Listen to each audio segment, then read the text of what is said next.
Hi, everybody. Welcome to the Q&A session for Pokemon Seychao. We are very excited to answer all the questions that you guys were asking us through Discord and Twitter. Would like to shout out some of the people that asked us the questions. There was Bobby, Zombie Duck Rob, Aaron, Sarah, Alex. I think it's pronounced Wonder Soul, but it's WNDR Soul. Vitaly, Sean. You guys have all been such great supporters throughout all this, especially in the Discord, and always wanting more. And it really fuels me as a creator, and I'm pretty sure my castmates, when people are actually listening and very excited and invested into this podcast, it really does give us the drive to keep going and make better quality content and more exciting storylines and getting better and all that stuff. So thank you so much for your constant support. And for those that aren't following us on Twitter, we are at Say Chow Pokemon. And if you're not able to, and you're not following us on Discord, and like you are supporting us without our knowledge, thank you. We do appreciate your guys' support and the downloads. We just broke 4,000 downloads last week, so the support is there. 6 months time, we've almost hit 5,000 downloads. It's a crazy number. Me and Don never expected that kind. Like, we expected some numbers with the Pokemon name, but we didn't think 5,000 was going to be in the cards within the first year, let alone half a year. So support has been crazy. It's been great. Thank you guys so much. We're going to go around and introduce everybody real fast before we start knocking these questions out. We'll start with Don first. Okay, I am Don. I voice Corey in Pokemon Seychao, and I want to reiterate, we didn't really expect these numbers this fast, and looking forward to doing more for you guys. Oh, Tabitha. Hi, I'm Tabitha. I voice Dolly. Want to thank you all for the listens, and we will see you in the next 4K, hopefully. You just want me? Okay. I can't. We literally discussed order before we I can't started hear this. her, so You can't hear her? I didn't know she was talking. I'm sorry.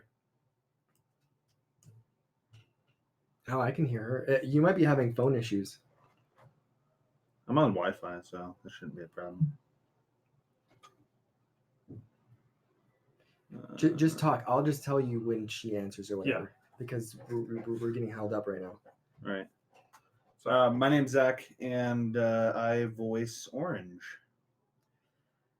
Okay, so anybody have anything to say before we jump into these questions? Let's go. We are recording a little differently than normal. Tabitha is at a convention right now, so we're having to do a little technical jiggery-pokery. So if we're little false starts, that's why. Yeah, I hope you guys, are patient with us with that. I hope you're having a great time, Tabitha. Yeah! So we're going to go to the first question. Okay. Who does all of the Pokemon sound effects? Onyx in particular has done spectacularly well. If it's not the Don, Corey, or I can't think of her name. Corey, Dolly, or Orange? Corey, Dolly, or Orange, it's me. I do all the Pokemon impressions, and with the help of editing, sometimes I can raise or lower the pitch to make it sound a little bit better. But this is what Onyx sounds like without the pitch change. It sounds so much better with the pitch change. But yeah, I do all the Pokemon, all the NPCs and all that stuff. Where do you record the podcast? So, go ahead and name that. Yeah. Or Tabitha? Yep. So we record the podcast at our home, which is an apartment. It's my place as well as Dawn's, and it is in our office space. And it has become a bit of a podcast studio with all the projects we got going on. Oh, I forgot to say this at the beginning. Pokemon Seychao is a product of the Hexgrid Heroes network.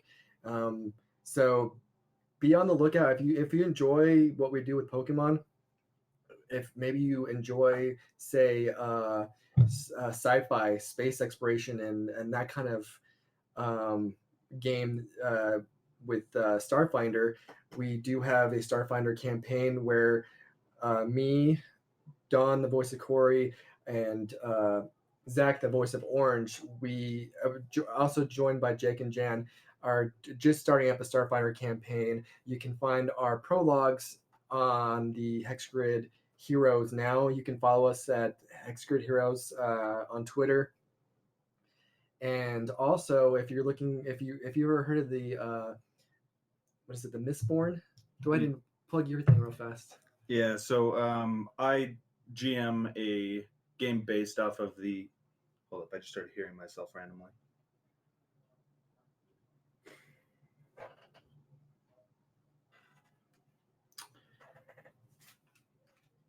I can't hear Tabitha. Okay, no, anyway, hold up. Sorry, this is going to be annoying, but switch me seats. I know mine works just fine.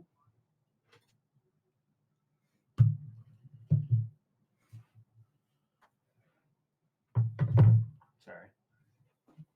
But keep talking. So the Mistborn series is a young adult high fantasy adventure. Yeah, so Mistborn is written by the author Brandon Sanderson. He does a bunch of other books. And it's based out of a universe called the Cosmere. So I am basically running a campaign using the Savage World that follows the book. It's going to basically dip in and out of the actual book's story. And Johnny is playing a character by the name of Mochi in that, and Don plays a character by the name of Peleus. So if it's something that interests you, you can follow at Allomancy, that's AALLOMANCY on Twitter. You can also find it at hexgridheroes.com. So yeah, we have a lot of great stuff from Hexgrid Heroes, and if you're, have a lack of listening because of the hiatus that we're taking between season 2 and 3, definitely some great stuff, especially if you like us as players. Gives you a little bit to go off of until season 3 starts. All right, this is going to be an interesting question to answer. How much of Orange, Dolly, and Corey were made by the players?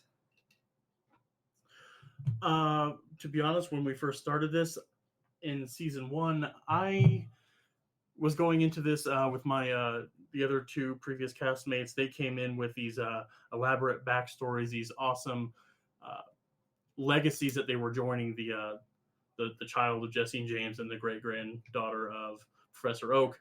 I come at it a little differently, where I didn't really need to be start out as this special boy. I just wanted to just be a boy that wanted to go out on a Pokemon adventure. But after some coaxing from Johnny, he gave me a framework of a character origin, and then we just kind of ran with it, and I've loved him. Yeah, because I remember you sent me a message saying, I don't really know what I want to do with this character because they have like these elaborate backstories with these famous people, and I kind of just want to be, myself, and I don't really know what to do. And I kind of had an idea of like kind of a tragic kind of, lost your parents kind of story. And I ran it by him, and he liked the idea, which is very rare to like one of my ideas. And he really took it on it from himself. I gave him the very bare bones blueprints of what I thought could be a cool character, and he's really embraced the character, and he's done such a great job with it. And it's really evolved to a point where it's better than I expected Corey to be. And he's always kind of like the comedic relief. Plus, he's you have to take him serious as well because he's very talented and he's very skilled in his own right. Now, Dolly and Orange was an interesting story because the fallout from losing the other 2 castmates, we literally had to make their characters right before the session that night. So we had less than 24 hours to make their characters, and they kind of gave me a brief like rundown. You guys can kind of tell in your own words what happened. We'll start with Tabitha. Yeah, so originally what me and I almost called you Jackson. But Dolly was originally, we definitely knew that we wanted her to be a daughter of Brock, and then I couldn't figure out what I wanted to do with her mom. But I did want her mom to be a fashion designer. And then we decided to have her from a different city. So Dolly would constantly be traveling to and from mom and dad. So she really wouldn't have a social life. That's why having her her pony Pokemon with her was so great, because it was how she moved city to city, as well as that was like her first original partner besides Squirtle. And then, of course, Onyx from her dad, when he finally decided, okay, you can have a Pokemon, you can go on your journey. So, Excuse the train. This is also another, you guys get the behind the scenes look at what we have to deal with. There's a train that goes through all the time. We have to constantly pause recording and come back. So yeah, you guys get to experience Yeah, in real time what we Seicho have to. Unplugged. Yes. you know, it's really funny because hearing it from here, it sounds like a little ringtone. It just sounds so toyish. Yeah, from here, it sounds like a train. So anything else, Tabitha, to add to that, or was that what you wanted to say? No, that's pretty much it. If anybody has any questions, you can tweet at me. Yeah, Tabitha had kind of what she wanted, especially what I thought the fashion was really cool. I kind of tweaked a couple things and kind of developed some certain things, especially with having her and Orange being from the same town. I also created, kind of more of a backstory of them and how their friendship kind of molded them into who they were and stuff. So I kind of took liberties with that.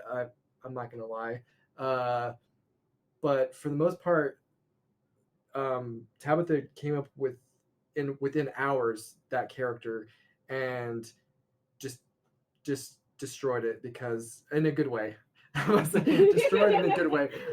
She was the perfect. I think she's the perfect leading female role for what I originally intended. And not throwing shade at anybody, but I think Dolly is such a great, strong female that other women, girls, and stuff that listen to the show can really stand behind. And she's not this damsel in distress. She's not, you know, she doesn't need help from anybody. She can take care of business on her own, and I think that's really cool in these times in days, because a lot of times females get pushed back to those support roles, and like, they need to be rescued. I think Dolly's really great character wise, and I can't wait to see how Tabitha develops her going forward, because I'm taking hands off the wheels.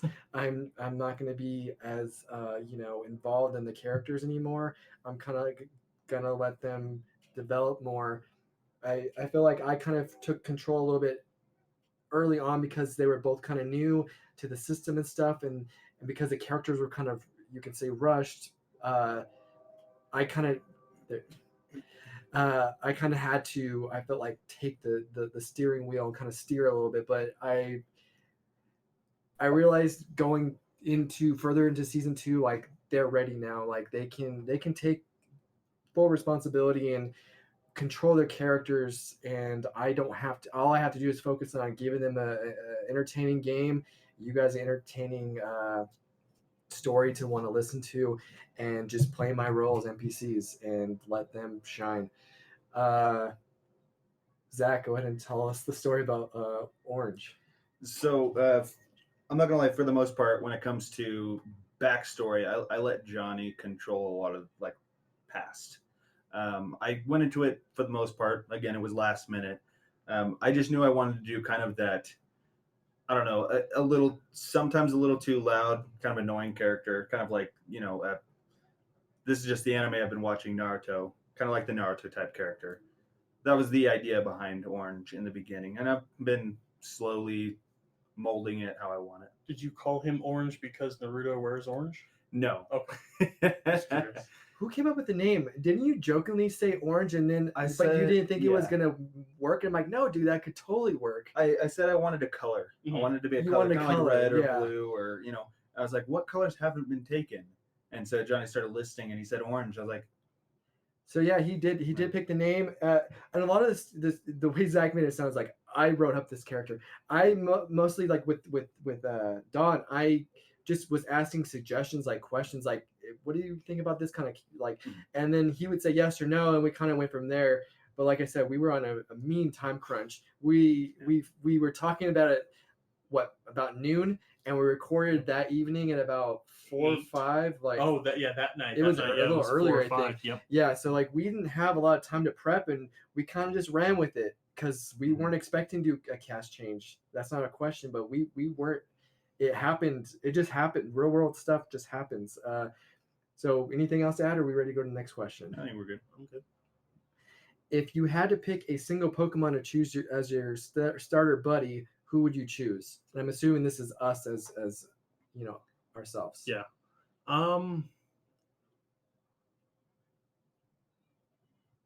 First gen? Are we restricting to first gen?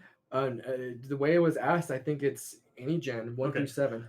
I had a real affinity for Sudowoodo from Generation 2. Sudowoodo. Is one of the I played the games, and I think that's one of the questions of our experience with the games. So I'm not going to go too much into that, but I just really love that there was this thing in the way, and you had to like go a roundabout way. I wasn't great at those games at the time, so I actually had to backtrace quite a bit before I could even get there. When I finally did it, I turned off and turned back on when I was playing on Silver 4 or 5 times because I'm like, no, I'm catching him. I'm pretty sure you're not going to find a wild one. So that one was like actually Silver was my first Pokemon game I played. So I was like, no, this one's important. And it stopped being important the minute I caught it. So I was always like that. So you pick Sudowoodo as your starter Pokemon. Yeah. Not bad. Tabitha? I don't know. That's a really hard question. If I had to choose a normal starter like anything else, I would have to say Totodile, just because I love Feraligatr so much, and it seemed like such a powerhouse. If I had to choose any Pokemon that was not a legendary, I would have to go with Rhyhorn, because again, another super strong Pokemon, especially with its attack set. And Dolly's coming through with that rock ground type. Rock Affinity! Yep. Zach? So are we choosing just from any Pokemon? No starters, just any Pokemon. It doesn't have to be Cool. a starter. It doesn't have to be a certain generation, though. It's a very broad question. I am a very first gen kind of guy. I've always been a very first gen kind of guy. My 2 favorite Pokemon are Cubone, weirdly enough, and Alakazam. I've never actually had an Alakazam in the games, but he's always just been my favorite just by appearance and the type of Pokemon he was. So it would either be an Abra as a starter or a Cubone, one of the 2. For me, if we're talking about my favorite starter in all the gens is the Squirtle evolution. But if I could pick any Pokemon, I would choose Nidoran male. I'm a huge Nidoking fan. I have to try not to be biased with Don's Nidoking because I love Nidoking so much, and I've always liked the design. It's a very intimidating Pokemon, so that's mine. If your characters were forced to give up using all other types of Pokemon, but was gifted to the affinity power for just one type, which type would you choose? I think Corey would go Psychic. He's a brainy guy, very tactical, and having that edge with his abilities, I think he'd definitely go Psychic or Ghost because he misses his mom. Okay, cool. Which is funny because I have something planned. Little brief spoiler. Tabitha. So funny thing is, I don't think I would change it. There's such a large variety of rock ground type that I think I would rather stay with rock type because it's such a powerhouse of set of Pokemon, as well as it seemed like Gen 1 and Gen 2 specifically didn't have a whole lot of like other wide variety of types besides like flying, and like the amount of chances you could get Ghost was very rare. Water types, there were a small larger amount, and then fire there was more than water, but it was very restricted in type. So I think honestly I would stick with my rock affinity. Yeah, and in this game, a great thing with the Rock Affinity is that most of them are pretty beefy defensively, and they are pretty good attackers as well. So it is a very strong typing to have an affinity in. So that's a good answer. Zach. Um, I'd have to say I'd just stick with fire, to be honest with you. If I'm going off Orange's character, he's not going to want to switch to anything else. Fire's his main type. I'd say that's just his character as a whole. Good. I'll be disappointed with anything else. um, Don, you kind of alluded to this already with your previous answer with the starter Pokemon, but we're gonna go around and ask what's everybody's play history with Pokemon games. 2003, my little brother stole the neighbor's Game Boy Color that had Pokemon Silver, and I wasn't opposed to Pokemon. I just never had the disposable money to care about the card game. I saw the movie because my mom worked at the movie theater, but Silver was my first one, and then my brothers quickly stole Pokemon Yellow, and I kind of stole it from them because I would just stay up all night playing it, just half awake during the day, just playing by the street lights out my window, and that's about as far as I got gaming wise. I played Pokemon Stadium. That was kind of fun when you had everything unlocked and you could just Articuno one shot everything. Tabitha.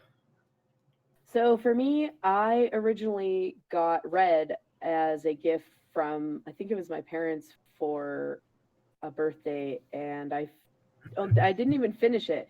I played part of the way through, and then a friend asked to borrow it, and I did, and I never got it back. And then years later, when I had just turned 12, I got my Silver game, and I played it every day and almost all day just because it was summer, of course. So I just spent my entire time playing Pokemon, and I didn't know a whole lot about Pokemon because I vaguely remembered Red. But getting back into it, I was like, oh, this is so cool. And oh, it's a whole different island. And the idea was when you finished Johto, you could go over to Kanto. So it was like 2 games in one, which was really exciting because it prolonged the gaming experience. And then Crystal came out. I was so excited to finally play a girl character. So I played the heck out of Crystal. I even now as an adult, I pull it out every once in a while and I binge play. And now I even do a Pokemon Crystal walkthrough on my YouTube channel because I love it so much. Nice plug. Yeah. Oh, and now I play Pogo. I'm playing Pokemon Go again. So I'm still noob level, but I'm trying. Hey, at least you didn't start from level 0. How many? What was that Pokemon? Alex wanted to know how many we caught today. Relic? Ralts.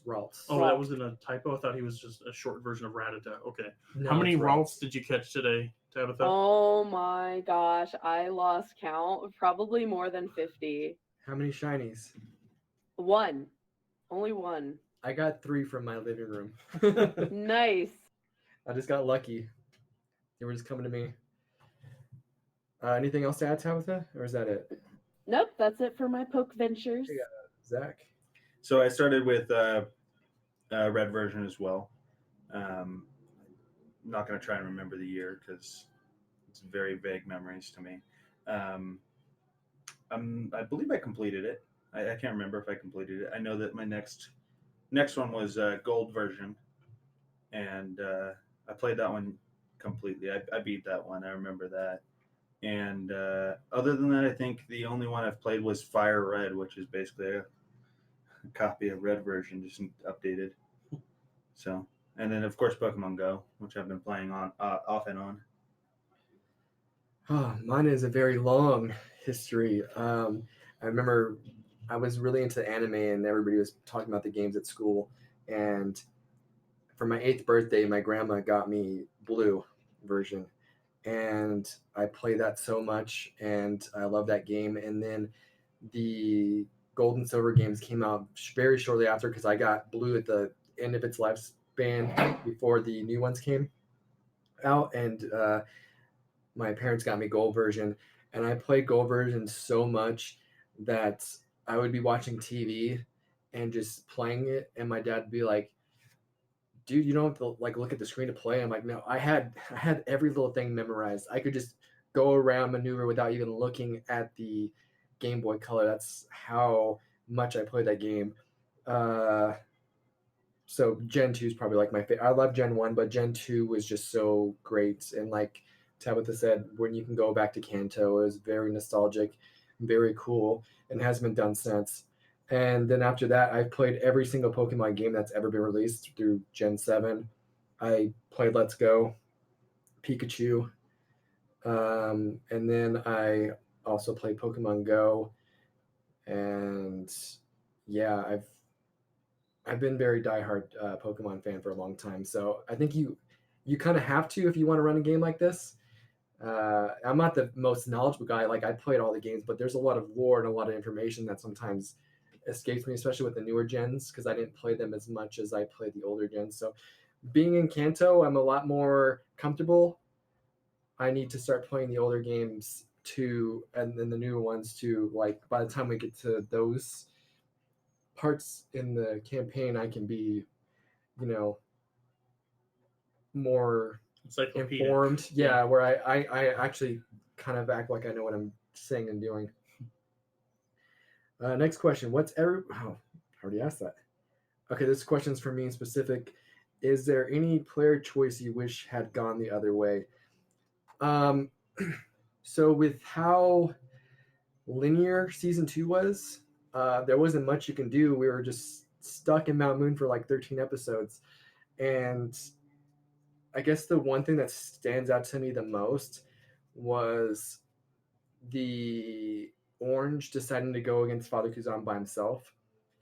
I wasn't expecting that, but the way when he said why he was doing what he's doing, it made a lot of sense. And at that point, I I loved it because he wasn't metagaming. He wasn't, just doing it just because his character with Burnt Orange is very rash, and it made a lot of sense as to why he would do that. So it ended up paying off. So I guess I don't know. At the time I wish he would have waited, but then thinking back on it now, I'm glad he did just go in because it fit the character way more, and it set up for some cool stuff that led into the finals. So I liked how that played out at the end of the day where we're at now. Um, Pokemon Dream Teams for in-show characters and Jackson. So for your in-game characters. Corey would be very. I think most of us that have played the games do this one of every type, dual types if needed. Just just elemental base, like no real favorite. No, won't really care about what it looks like, how cool it is, but if it's got the type and he can switch it out, that's what he would do. Just very analytical, nothing, no heart, really, all brain.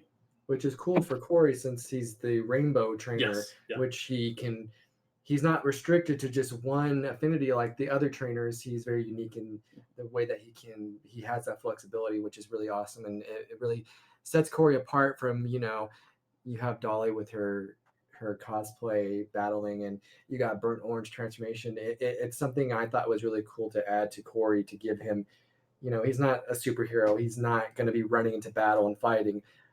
He's always been more of a tactician, and I thought this would be a really cool ability for him. And I'm excited to see how Corey utilizes it going forward. Tabitha?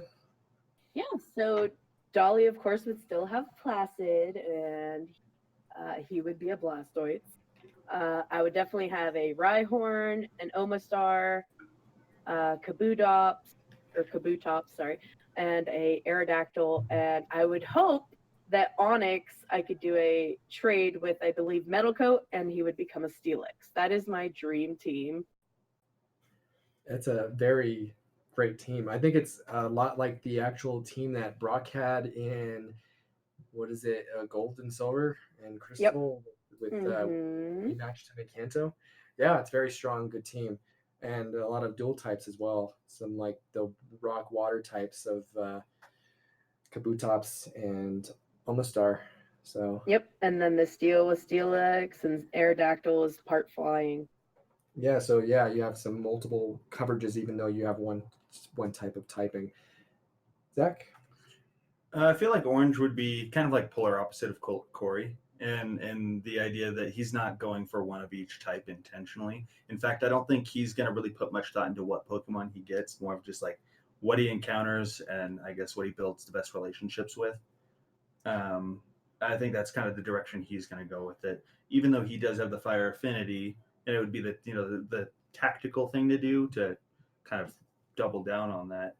I think he's just going to go more along with his feeling and how he feels about his Pokemon, what Pokemon he has. Orange is a very It's going to be more feeling by the book, not by the book. Sorry, what's the term I'm trying to think of? On the fly. Mm-hmm. So I can't really say that I'll be able to plan ahead what his dream team's going to be because I don't think Orange has even thought about that. He's going to use what's available to him and what he has a connection with. Exactly. Best available kind of thing, situational. Good answer. So this one is going to be for everybody. What is your favorite episode of Pokemon Seychelles and why?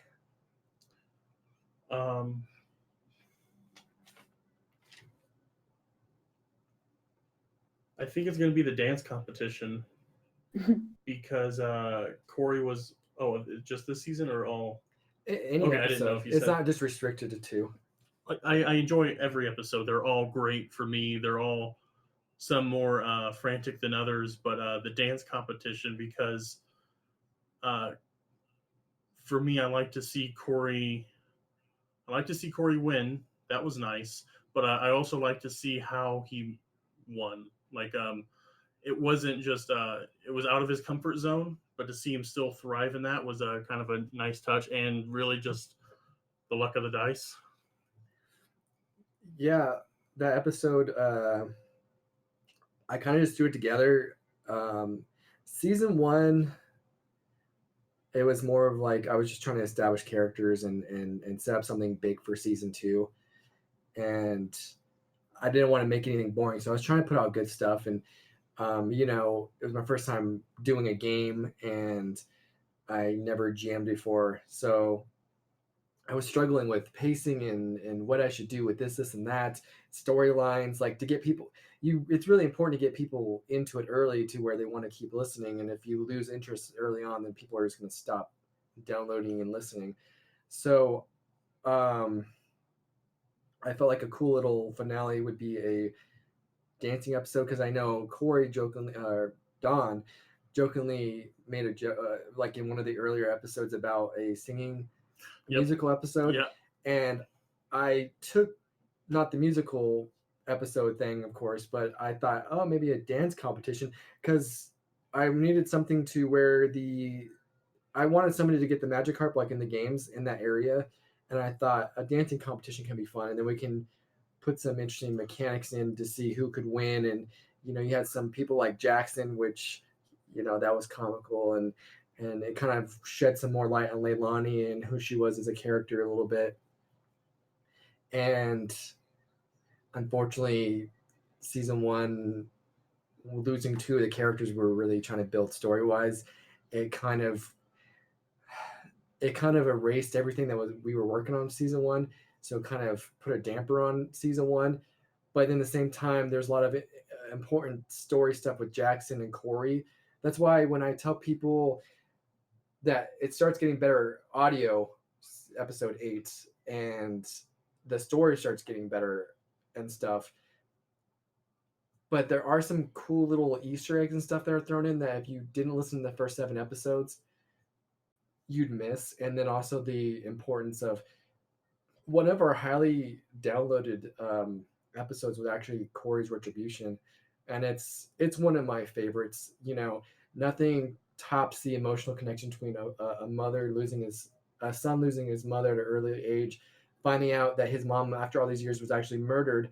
It was some foul play. It wasn't, an accidental thing. To confront the guy behind it, to take him down, and have that emotional kind of communication with his mom at the end of the episode. It was I had a couple people actually message me and said that they teared up a little bit. I had some friends that listened and they're like, dude, I hate you. You made me tear up because that part between Corey and his mom, you know, little reasons like that. Like, yeah, we lose two of the characters, but such great stuff between Corey, even Corey and Jackson early on that makes sense in season 2 and how their bond deepens. So yeah, Yep. I know we went a little bit off topic, but yeah. And just to cap off that, when you approached us about this campaign you wanted to do, this podcast you wanted to do, you said it was going to be very anime, and there was anime elements. I'm not the biggest anime fan, but a dance competition is pretty peak anime in my limited experience. So that's also why I was like, it was so true to the genre that we were going for, and it really felt like we were wholly embracing the, not silliness, just not the dour darkness that you would get out of another show. Yeah, and I watch animes that are serious, but then they have those wacky, kind of silly episodes, some of the slice of life episodes, and you can't have combat and action 24/7. It's kind of nice to have those little episodes where it's fun, it's not plot heavy. You get to interact with characters in a different way that you wouldn't usually like look at Jackson, like you would never think of him being in that kind of position. Don even as Corey. Corey, he was not a dancer, and he ends up winning it, and that was pretty cool. Sorry, we kind of went off track with that, but Tabitha, what's your favorite episode of Seichao? I would probably have to say the finale. Just, I know, most people are probably like, oh, but I felt that it was so well done, and it was a good lead up to the end of the season. The battle was intense, and it took a turn. There were some elements in there that we didn't expect, like other Pokemon joining us to help in the fight. That was something that I had not expected. I just expected it to be just us, and then it's like, oh, by the way, these Pokemon are coming to help you. It's, oh, hello. Okay, I'm okay with this. Do you mind if I jump in real fast and say Yeah, something? absolutely. Give a little. Yeah. This is a cool little trivia right here. The final is actually, it was so large that we were pressed for time. We had to do 2 recording sessions, and originally I didn't have the Gatling Gang's Pokemon joining them. I actually came up with that in the shower before coming to the second recording. I thought, oh, it'd be a really cool idea if maybe, they came in to help. So that almost didn't happen. I didn't originally I came up with that idea literally hours before we recorded the second part of the finale. So a little trivia. Go ahead, Tabitha. Sorry to interrupt. No, that's awesome. I'm really glad because even then, with some of our roles, especially Squirtle falling asleep, it was really nice to have that secondary Pokemon to help out. And then something that really stuck out to me was when we were stuck in the alternate dimension. It was really a nice playthrough because we each had our own vision of a person in our life that meant something and brought us back up to say, hey, get back in the game, you need to fight. And I think the funniest part that stuck out to me was when everybody came back towards Dolly, all the lights within her, and then everyone was supposed to take her hand, and Orange stuttered a little bit, like, wait, why? And Dolly just jumped in, like, just stop, shut up, and take my hand. And just the reaction, just the way it played through, I was like, that really stuck out to me. And I was like, yes, this is what I really enjoy. And listening to it, it was just so authentic, and it was just so much fun to re-listen to that type of real life situation. Yeah, I was very happy with the way the final turned out. You guys all did a great job. I was very proud, and the scene that you mentioned with the distortion world and talking to loved ones, it's one of my favorite parts of the episode. The music and just everything just fits so right, and the emotion was there. Orange is talking to I can't say the word. Apparition. What she said of a father that doesn't even know he's alive, that it's even his son, and just that interaction between them, and then of course you got the second conversation between Corey and his mom reminding him, you made me a promise to get those 8 gym badges. I want you to bring them to me, keep your promise. And I thought that was really cool and gave Corey,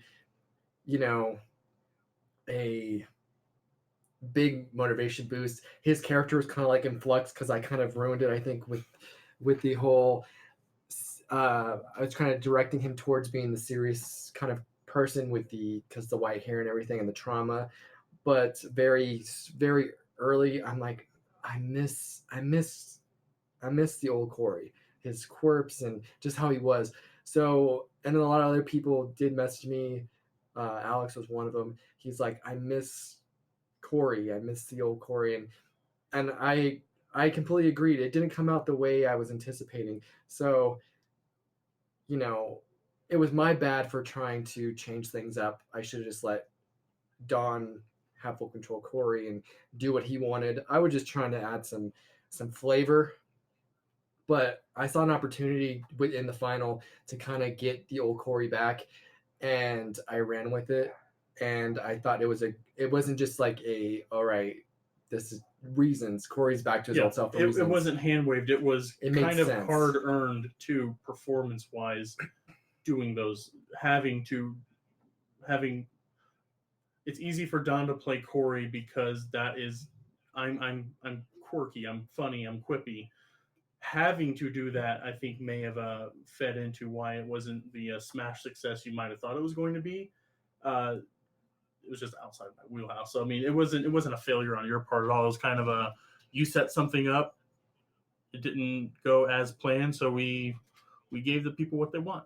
And I don't count it as a complete loss because there's a lot of, animes and shows. The characters have some kind of thing where like they kind of change character. They kind of get darker, act different. And then a couple episodes later or so, or like further into the season, they go back to being how they were. So it's a trope. It's not something, going forward. I don't want to, like I said, I don't want to have a huge hand in making their characters do stuff. I want them to have way more free will, or whatever it's called, with their characters. So yeah, that's some insight on that. Zach. Excuse me, sorry. I actually originally I was gonna say the same answer, but because Tabitha has picked the finale, I'm gonna go ahead and say the orange Commander Rory fight. Just the initial like true transformation to burnt orange. Aside from the actual first, I guess. The flashback. Well, the first time he went burnt orange wasn't like a true burnt orange transformation like it was in the Commander Rory fight. You know what I mean? I don't know. That would be my second, I would say, just so I'm not copying with picking the finale. Finale is definitely my favorite by far. That's going to be my second, though. For me personally, I loved how the finale turned out. I thought it was, I was kind of really afraid of doing the finale because I didn't have it all thought up exactly how maybe people think I did. I wing it a lot of the times. I don't know if you know Dragon Ball Z, people listening, but Akira Toriyama, he's kind of like a writer that he doesn't write in advance. He writes as he goes. And I kind of have that kind of writing style. And it's been really great because half the stuff was added in that wasn't originally going to be in the show. Maybe I'll get to that at the end if there's time. But my favorite, I don't know if it's the same episode that you said, but it's the one where Dolly dies and then he transforms and it kind of leaves off on a cliffhanger. I usually edit the episodes and by the time I'm done editing the episode, I'm done listening to it. I upload it. It's because I've listened to it a million times, editing it and getting to sound right, adding the music.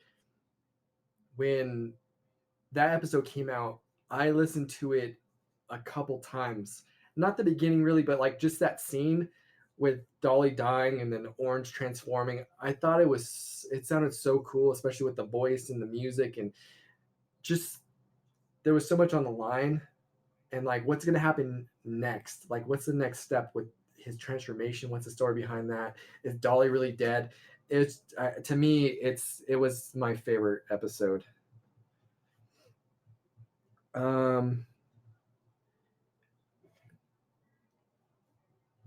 When did we start making the podcast? The idea for the podcast was actually Don's. He told me about this podcast that he'd found called The Roaring Trainers, and if you guys aren't already following them, which I think most of our audience has already listened to them, but The Roaring Trainers is another great Pokemon D&D. It's set in like the jazzy, 1920s. 1920s. It's a very interesting take and very entertaining. Great cast, great guys. They're actually, we'll get to this later because I think it's one of the questions, but their characters and their names were used for the Gatling Gang. I started listening to the podcast because Don told me to, and I loved it. And I've always wanted to be a GM, DM, but I've always doubted my abilities because I didn't have experience much. I played a couple campaigns as a player, not very knowledgeable. I didn't know how things work, so I was I was doubting myself. But then I kept listening to the Roaring Trainers, and I literally had a notebook. I keep saying literally, it's probably going to trigger people. I was writing stories up in my notebook, which would be the New Beginnings arc, episodes 1 through 7. I was just jotting down ideas. I was coming up with characters like Maximus, the grandson of Giovanni, and some of the executives of Team Rocket, like Leo. He was in the teaser for season 3. Corliss, he was in season 1. He put Brock in the hospital. So I was coming up with like the lore, who's the gym leaders currently, because I wanted it to take place 20 years after the Red and Blue games. And I think originally, Don, you were kind of contemplating running the game or sharing, like passing off. And I texted Don. I'm like, Don, can I be the GM? Can I run this game, please? Mm-hmm. And Don, I was afraid he was going to be like, I want to do it, but he was like, he looked relieved. He's like, yeah, dude, go ahead. Yes. You run it. Yeah, I hadn't GM'd anything. Okay, I GM'd 2 sessions of a Pathfinder game at that point and wanted something different. We were working on a variety of different podcast shows, and I thought I was going to do this Pathfinder one, and the idea of doing a Pokemon one, most everyone has some tie-in. Hello, Train. Has some connection to Pokemon, and I was excited, like, yeah, we could totally do a Pokemon one. These guys are doing a great job. We can do a great job. And then when we have group chats. At the time, we were a lot of group chats. It was one of the first times you private messaged me personally, like, hey, do you think I could do it? I was like, yes, you please take it and run. And because you told me when we were talking about it initially, your experience with it, and mine was so less than. I was like, oh man, if he's got the passion, like I'm a big sci-fi guy. So if you would come to me like, oh Don, I want to do a Star Trek show, I'm like, Johnny, pump the brakes. This is my realm. Yes. But when he came to me with this and then immediately started throwing me pitch ideas of tone, of genre, I'm like, ooh, I don't even know that world. Please let me explore your world. Didn't we had a meeting at a Mexican restaurant for 3-4 hours. Yes. I was just telling him ideas because I just needed that that sounds like we hadn't even recorded yet. No, that was just all ideas. Before episode 1. We had our characters made, basic outline of our characters made. You had, I think you were in contact with your art commissioner. Yes. So trying to get like art. we were when he got a hold of this, he took it and sprinted with it. So yeah, we spent about 4 hours in that Mexican restaurant. I almost ordered another meal. We'd been there so long. But yeah, your passion was like, I don't need to do anything but maybe teach him how to edit. And so yeah, it was springtime. So wow. It was a long. It was. It Over 6 months ago. Yeah, it feels like a lot longer. But it hasn't really been that No. long. And I think once you like heard my ideas and you saw how, because me and Don hadn't known each other that long. He just came in to do just a fun little campaign we were doing, and I didn't talk to him much. Like he came over, he did his part, and then we would part ways. I was more closer to the other two that were previous in the show, and my car actually broke down. I needed a new alternator, and Don heard, and he, went on his way to help me. And that's when I really started to get to know him and what a great guy he was. And we kind of formed a friendship and a bond while he was helping me out. And yeah, we forged a great friendship just because of my broken down car. And it kind of just ran from there. We just ran with it. And when we lost the other two, me and Don wanted to keep it going. And luckily I had my friend Zach, which he started listening to the show and he was loving it. And then luckily Dawn told me, I knew Tabitha was starting to get into it because she was sending me the Yamada stuff and telling me what she thought of certain episodes and stuff. So they fell right into my hand, my lap. It was such a lucky turn of events. Like we lost those two and like immediately these two stepped up into the role. And I've been told by countless people in direct messages that like I love these two new characters. They're very multidimensional. They have a lot going for them, and they're interesting. And my biggest fear was we just built up two other characters, and they're just gone. Two pretty big characters who had pretty big legacies to uphold, and we're like, oh, that's all gone. How are we going to zig? How am I going to write them out? Yeah. How am I going to bring these two in? And at that point, like I'm still I'm more confident in myself now, but at that point, I was still very green, and I was still trying to fill things out and I'm in a really good spot, I think now. Like, yes, I'm still learning, I'm still growing, but with the support I have from these three and the belief that they have in me and just how they know that I can do it and they respect my decisions and stuff and where I'm taking the game, it means a lot to me and it makes it a lot easier to keep going forward. So yeah, that's how it started, and we kind of just ran with it. This is going to be kind of a long one to answer. This one specifically for me. What was your inspiration behind the Holy Moon arc?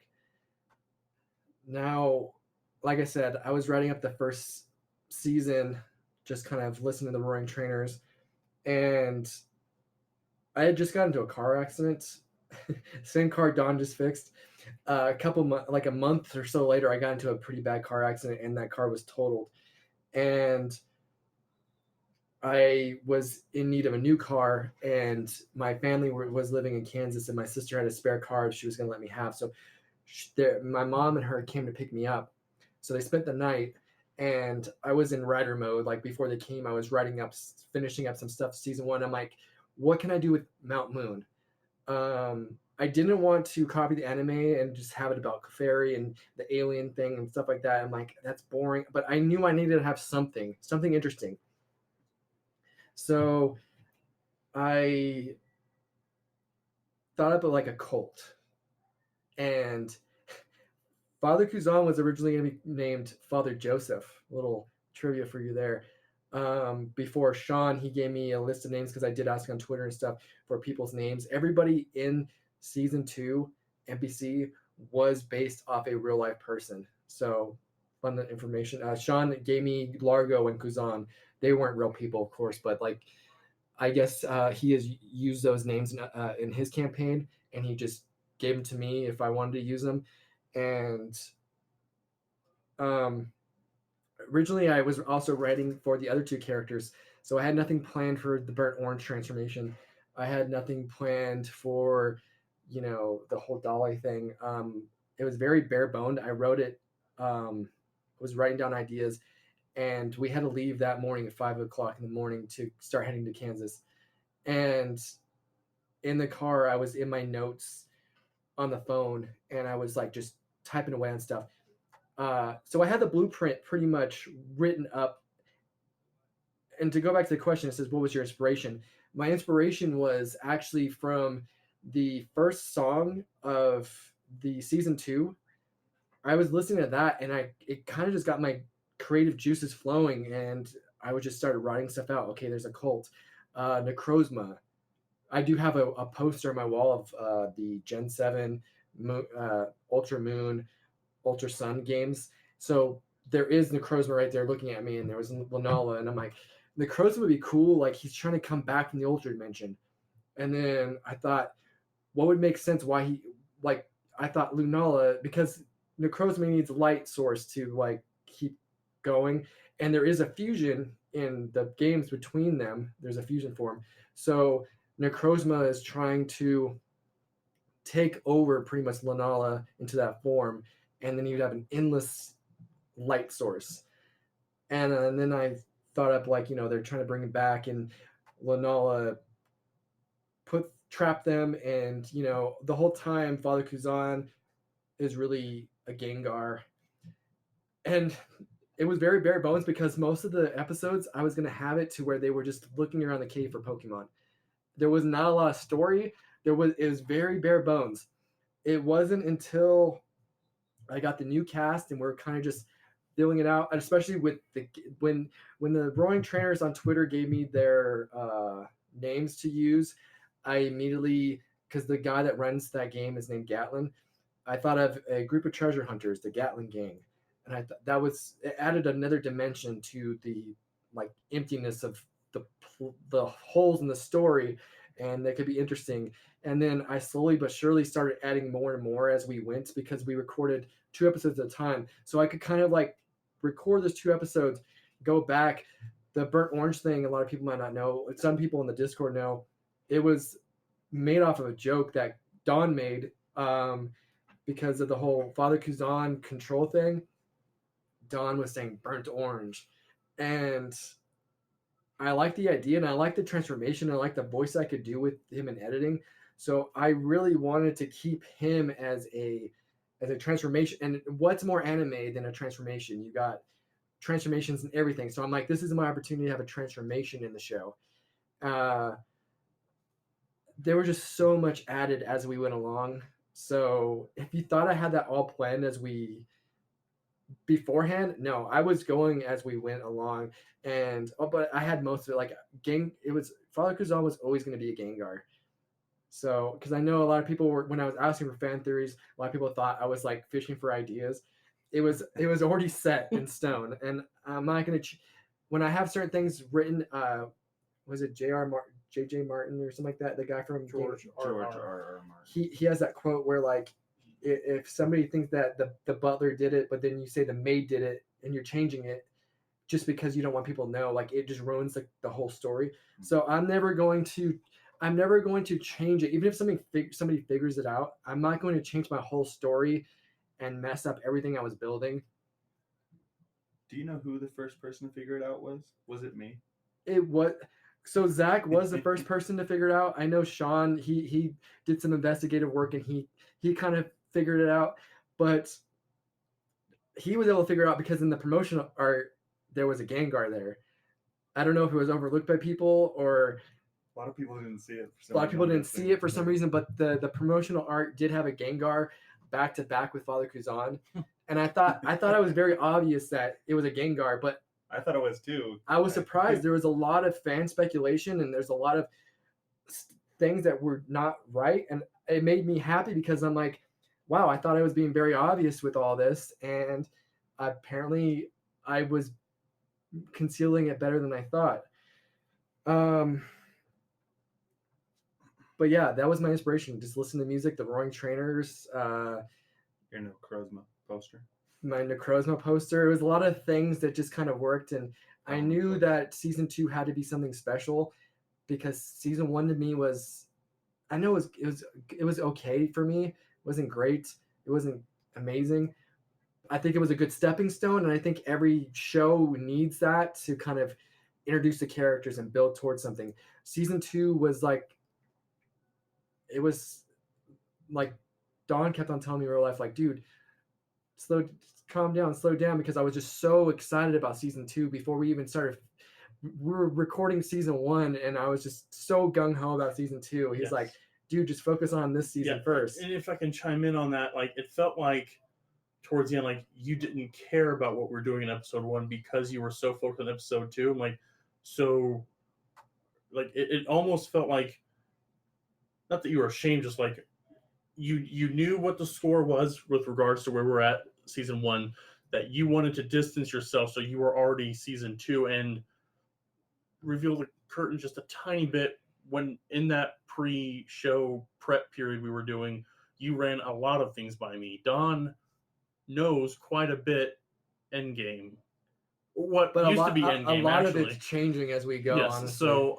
So to see this, the passion is always great, but I felt like I had to be the steady hand on the wheel. Like, hey, what are we doing next week?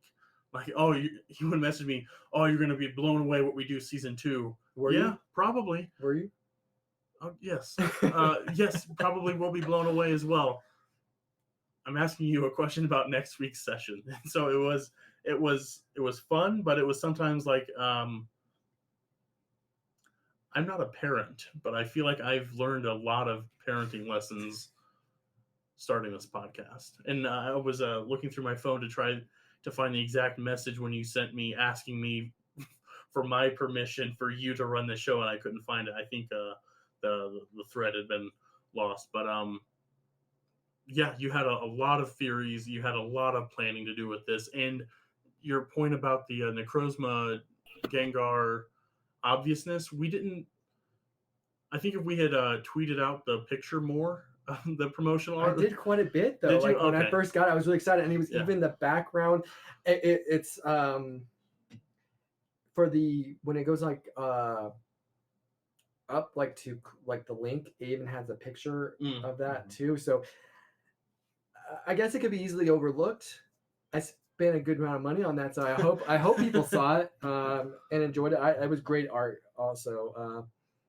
Very very talented artist. He did both. He did the season 1 art, the logos. I forget off the top of my head what his name was, but while I'm looking for that, because I can find that on Twitter real fast, to go off of what you just said, I just felt very limited with season 1 and the storytelling I could do, because you gotta walk before you can sprint. Yep. Or you gotta crawl before you can walk. Yep. So I was just like, God, I'm so tired of crawling. I want to get straight to the running. But I knew how important it was to not just go out into a full sprint. We needed to do things right and proper. And it might be a little boring, or it might be, not the most entertaining story, but I thought season 1 was done well enough to where, it wasn't horrible. It wasn't terrible. And it was your first foray into GMing, into storytelling. Of course, the quality is going to just shine through the second season. So yeah. Last thing I'm gonna say about this, on Twitter at Aquarius16294. That's not a part of the at, but just his name is Mingren. Very cheap. He doesn't charge an arm and a leg like most other people were trying to charge me. So affordable. He does great work, and he speaks well enough English. There's a little bit he's from Vietnam, I think, or something like that. So like there's a bit of a language kind of thing, but like it was smooth for me. So I very highly recommend, if you're looking for an artist to commission, to look him up in the anime style that you were looking yes for. I wanted an anime style in particular, because everything about the show I'm trying to bleed my passions for anime into it, and there should be any doubt in anybody's mind when they listen or when they see Pokemon Seychelles that, oh, there's no anime element. Like there should be, you should automatically think, oh, this is an anime kind of thing, which is challenging as a audio podcast to do an anime thing. But I think we do very well with like the music, the storylines, the characters. It's as anime as you can get without actually being animated, I think. And I try to push the limits on the anime every week and try to get it to where it's a very strong vibe. Next question, finally. Sorry for consuming so much time with that one. How would you make a Pokemon cinematic universe? Like if Pokemon wanted to pull a Marvel MCU design, they also said, keep up the great stories and podcasts. Appreciate the compliments. So, Don, do you have any ideas how you would make a Pokemon cinematic universe like Marvel did with the Avengers? I think having us run into not necessarily because it is 20. It's not even. It doesn't have to be with the podcast. It could be with the anime, the games, or the podcast. It's a very broad. It's one of those broad ones. Because I know the podcast the most. Second to that would be the anime. Having an I don't know what you have planned for season 3, but you kind of planted the seeds for AJ, the trainer with the Sandshrew. Yes. Having him be like a Nick Fury type, like he is a seasoned person, like someone that isn't intricately tied to the main cast. Like having us run into the son of AJ is huge for me. That kind of the references stuff that's huge in the MCU. So having us team up with other people from the anime is kind of like one of my biggest things I love about this show. And I'm in it, of course I love it, but like legitimately when you tie in things that people know and pay homage to that and do it with respect, it just makes it just my idea would be just these people that Red and Blue ran into in their Pokemon adventure, their children or people that were touched by them, even like, name an episode, those of the anime, Ash, whatever, they touched people's lives, and to see what those ripples turned into 20 years down the line is just pure MCU love for me as well. So that's probably what I do. Tabitha.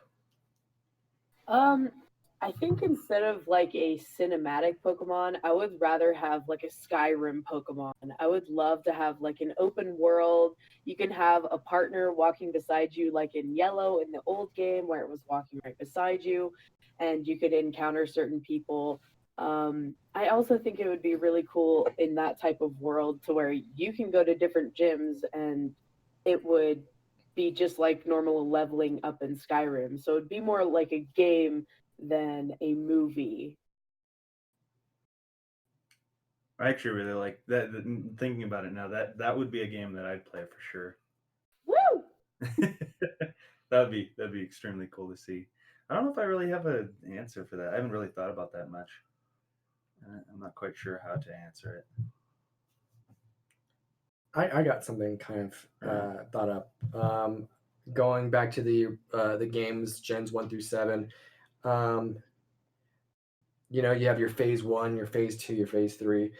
You can have a single thing with Red and Blue, and then you have each character in the main series, and then they meet up and they have to team up to take down either one new big legendary, or you can even have all the legendaries are revolting against humans for some reason, and they have to team up with their companions, their very close Pokemon that choose to fight with the humans, and it's just an all-out battle between the Pokemon fighting with the humans against the Pokemon that refuse to be captured and kind of, let's be honest, enslaved by the humans to fight for them. If you look into the actual, like, I think, was it Gen 5, black and white, really have to. They brought in that whole aspect, like the PETA kind of aspect, where like Pokemon should be freed. They shouldn't be, they shouldn't be captured. And it's interesting. I think they could have ran more with that in the games. It's very simple, but it's like a cool Marvel kind of like cinematic universe that they did that. Next question. I was just gonna really quick. I was just gonna say you even kind of brought that up in season 2 with Kazan, not Kazan. Sorry, Gengar. Gengar, yeah, and I look forward. Be ready for that return somewhere down the line. I'm not going to say when or where. I don't want to spoil, but there is more backstory to Gengar. There's a lot more to that character than you originally thought or you know of now. So, and I actually do have that thought up now. So, it's not going to be winged. What was the inspiration behind the affinity and the other abilities throughout season 2? I thought this up season 1, but I didn't actually have a way to implement it until the day of implementing it. I talked to Don. We literally went on the back porch because I didn't want Zach and Tabitha to hear it, but I had kind of the idea of like, what is when you rage as a barbarian in D&D? What does that do? And he told me, and I thought that would be a cool little thing for Affinity. So I just implemented that because in the games, it's other than the trainer, most of the gym leaders, Elite Four, they're one typing, and I thought it would be cool like to add on to that one typing that you have that specific you're either born with it or not, and sometimes it's you're gifted with it genetically, as like Dolly was genetically gifted from Brock. We don't know how Zach is yet, how he got his ability. That's going to come down the road, probably season 4. I have something planned for that. And I think to kind of not to cut you off, but really the inspiration came from Barbarian Rages. Mechanically, yes. But when I first thought the affinities, I had no idea how I was going to implement it. It was just more of a story kind of thing. Gotcha. That day that I took you some like mechanically you started talking about, that's when I decided I'm going to actually implement it. Okay, cool. So yeah, a little trivia for people that think I know what I'm doing. Another thing that I decided kind of right before a session, you'll see a pattern here. A lot of stuff I come up right before a session. And of course we went over the burnt orange transformation. The Dolly one I thought up. I thought it would be cool to let her have, because I came up with, burnt orange has burnt orange.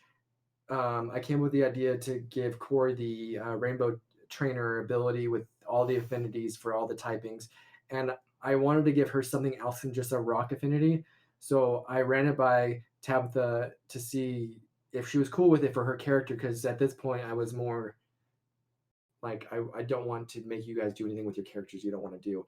And also I didn't want there to be a big issue while recording, because you guys don't hear this with the editing, but a lot of times when we're implementing something new or something like that, there's a lot of confusion. There's a lot of, misunderstanding. So I told her beforehand, we're going to do this.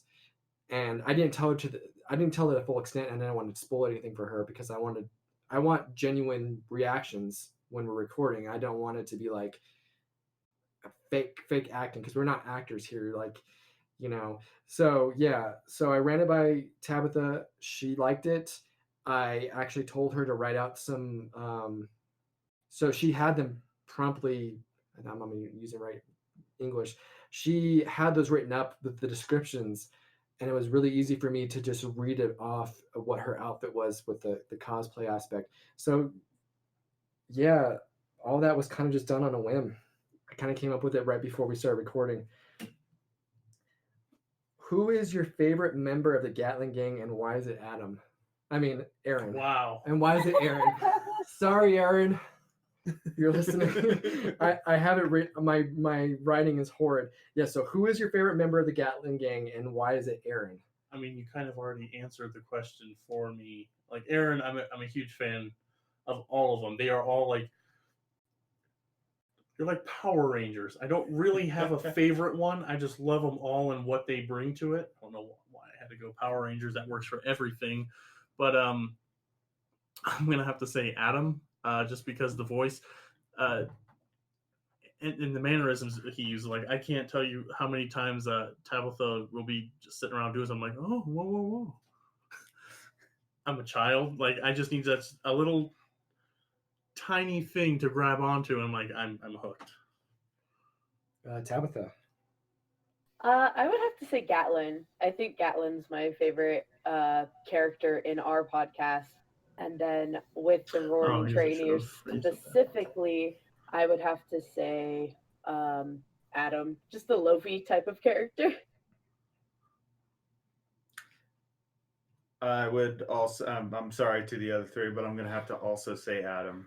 Adam's always been my favorite since I started listening to the Roaring Trainers, also in our podcast. The way Johnny kind of really ran with the laziness idea, I love it because I'm a little lazy myself, so I don't know. It's just something that I can. What is the word? Relate, exactly. Yeah.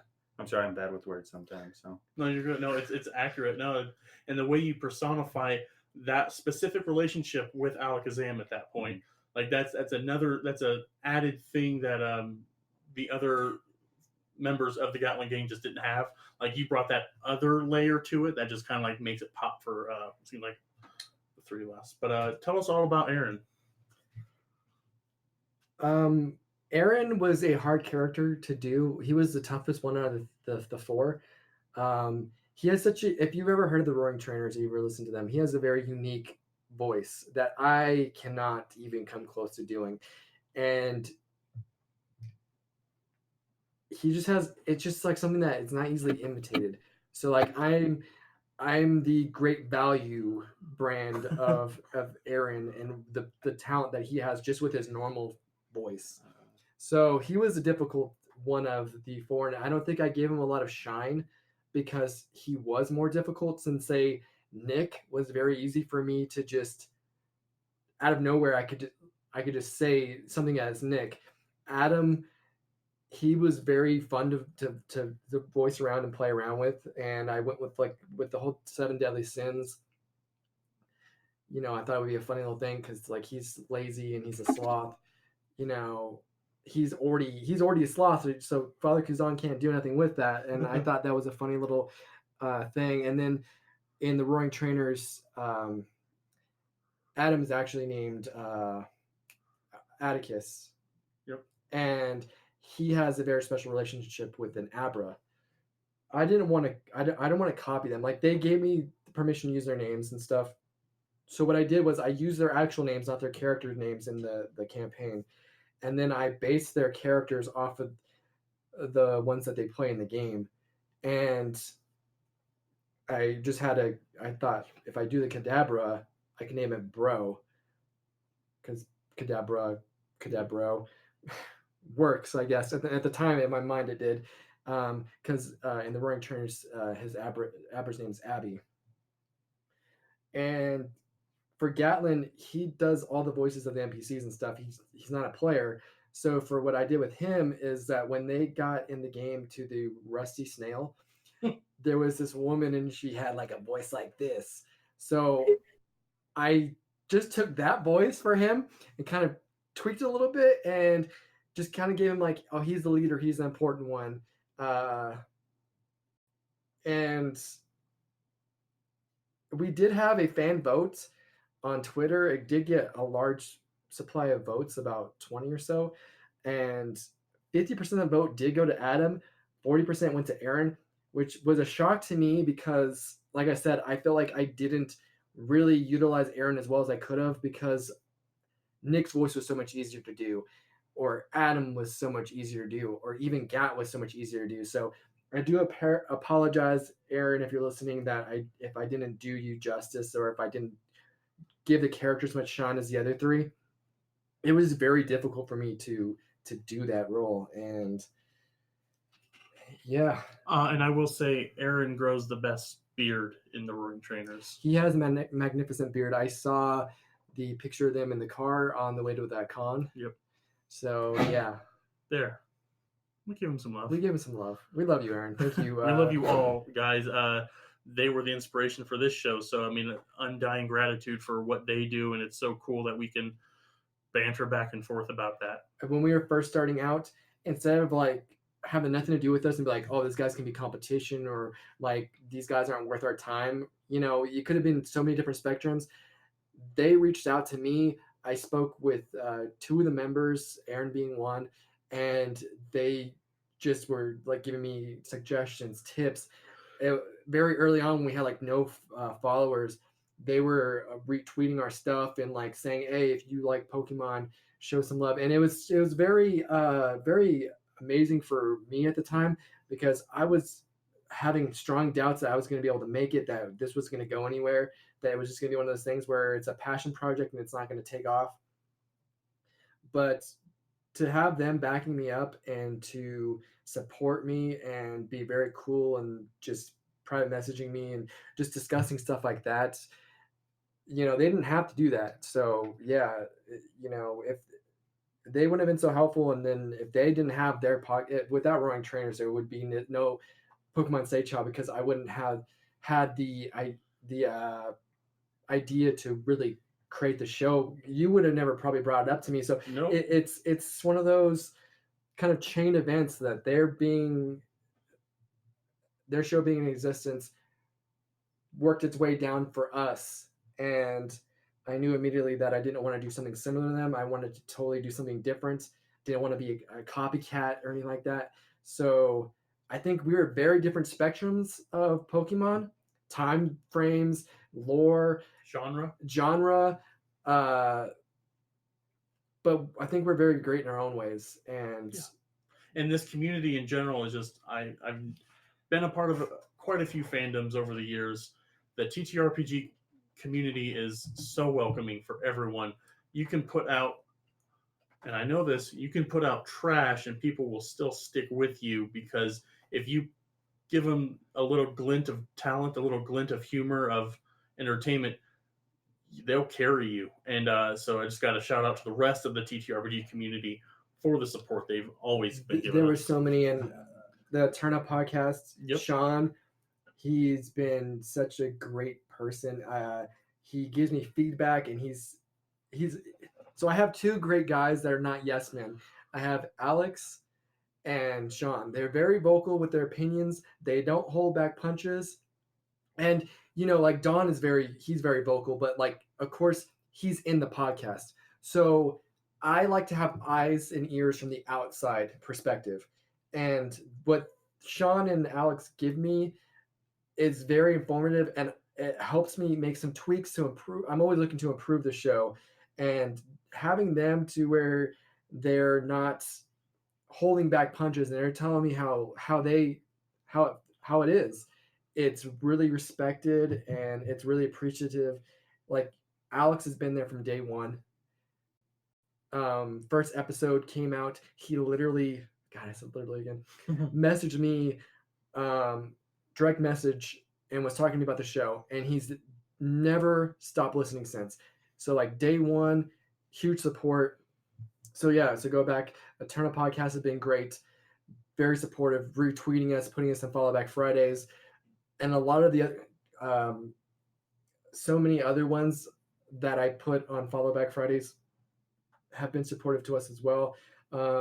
Dice Girls was a big one, putting us in Follow Backs.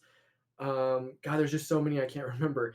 But they're way big. They're still bigger, but for them to take this new podcast that had like 1 or 2 episodes and to put us on Follow Back Fridays without really knowing how we were going to develop or if we were going to even stick around, and to just have the faith in us and like to promote us with their name, it was very big. And we grew very fast because of them, and the word spread.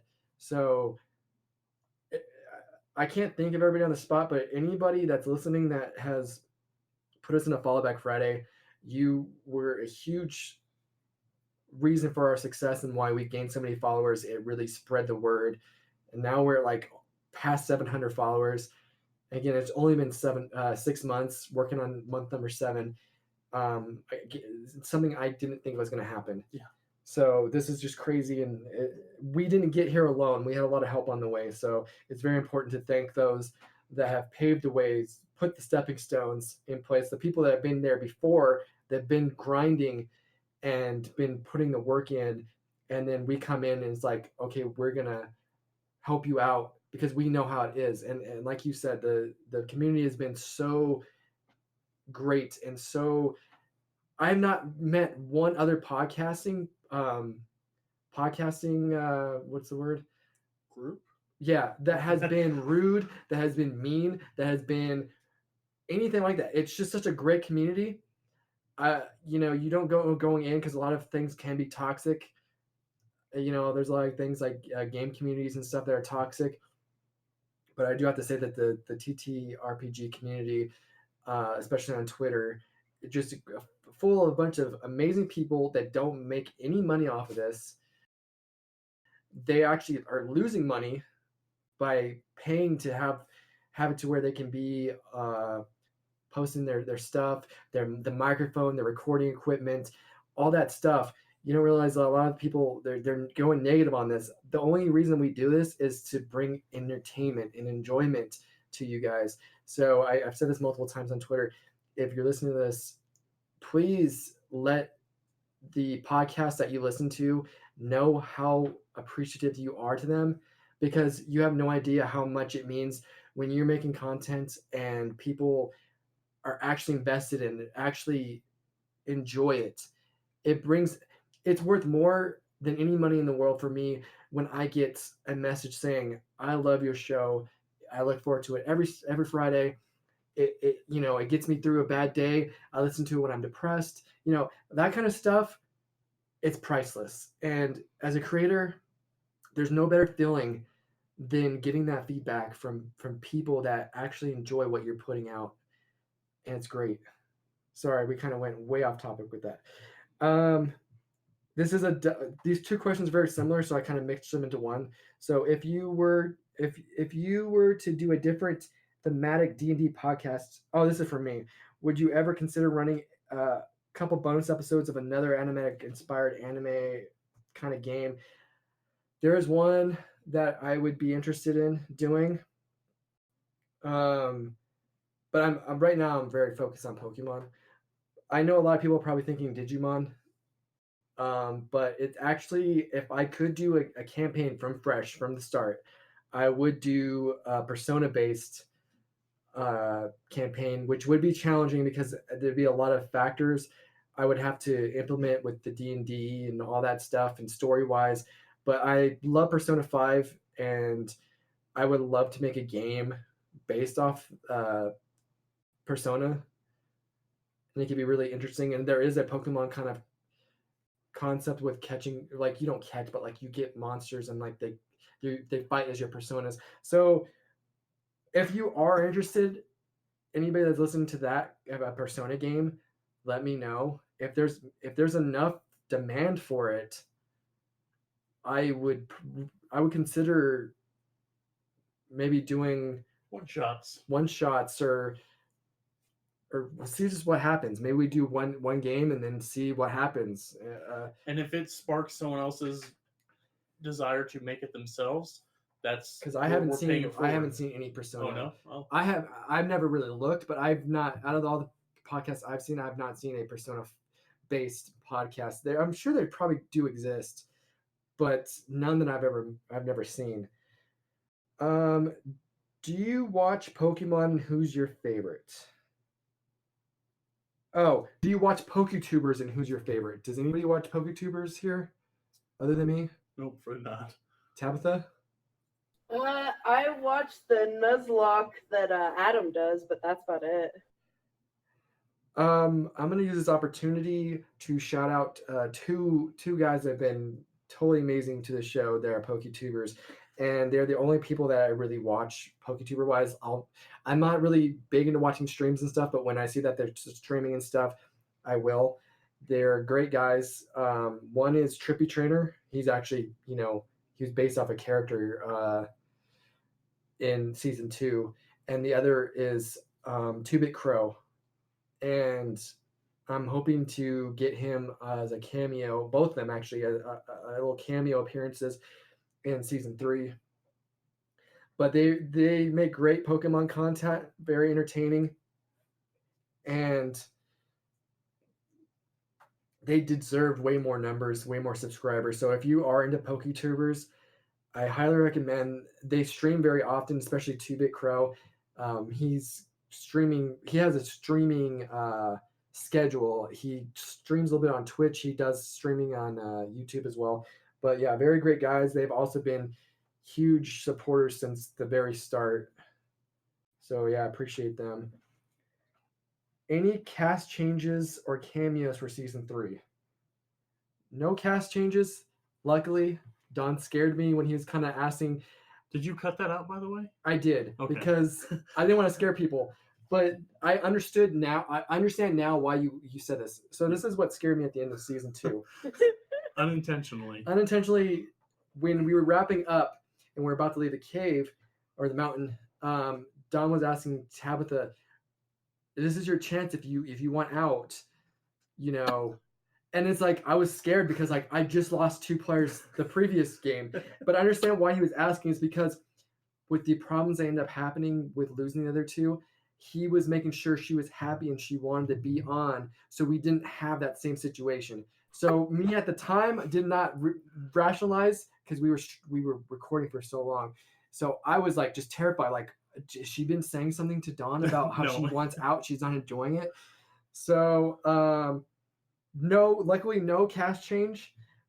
And cameos for season 3, like I said, I would love to have 2-Bit Crow and Trippy Trainer. Sean, I would love to work in a way to get him in on the show if he has the time, and I can create like a little character for him. There's a lot of other people that I would consider, but this is the big thing, is when you're having cameos, you have to hope your players get to a certain point and make a certain decision, and then they're available and they can jump on the Discord and record. So it's not the easiest thing to plan out, and I don't want to revolve too much around cameos, but I would love the 3 people at least that I said to be able to make a cameo appearance, like a little voice for season 3 as a character or something. This is a hard-hitting question right here. Okay. Will Jamie and Azul ever return? I had something worked up before we came, because we're not going to get into all that. Just there was a falling out. There was drama that led to them leaving the show, and it happens a lot. You got bands that break up. They don't see eye to eye about something, creativity things, and just issues in general happen when you have a group of people. And this is a creative venture. They were there from the beginning. They got us going, but we just parted ways. No, I don't really see them ever returning. It's not bad or good. It's just it's a fact. It's just we parted ways. They're doing their thing. We're doing ours, and we're just really growing from there. And there's no shade or hate towards them. We wish them the best on what they're working on in life. There's no ill will or anything like that. On the other hand, we haven't communicated since that then, and I don't foresee us ever communicating again. Never say never, I guess. It does happen. So I wouldn't hold my breath, but as of now, I think the ties have been cut between those two and us, and we've really taken the other two cast members, and I wouldn't be looking towards them coming into the story. I kind of wrote them out as of now, like it's implied that they're dead.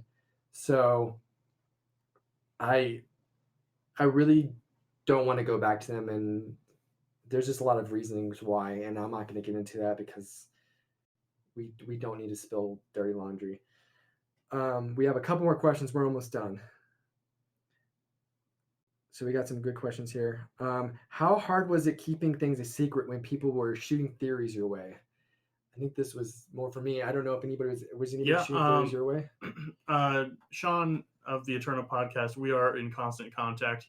He is always bouncing things off of me. Not just Pokemon, we just chat about the hobby in general. But we would talk. He would ask me questions, and he would start bouncing his theories off me, and I'd always have to kind of put my hands up and say, I don't know. I'm just going along for the ride, and for the most part, I don't really want to know. Like when you come to me for a D&D question, I'm honored because that I've learned, I've come a long way from when I first started, and for someone to come to me for advice about rules or mechanics, that's a thrill in itself. And for the most part, you were actually in the dark for this. Yeah, I didn't give you any. Nope. Like, because I didn't have this really thought up when I was running ideas. Yeah. I was more running ideas to like in game. Yep. Like, would this be interesting?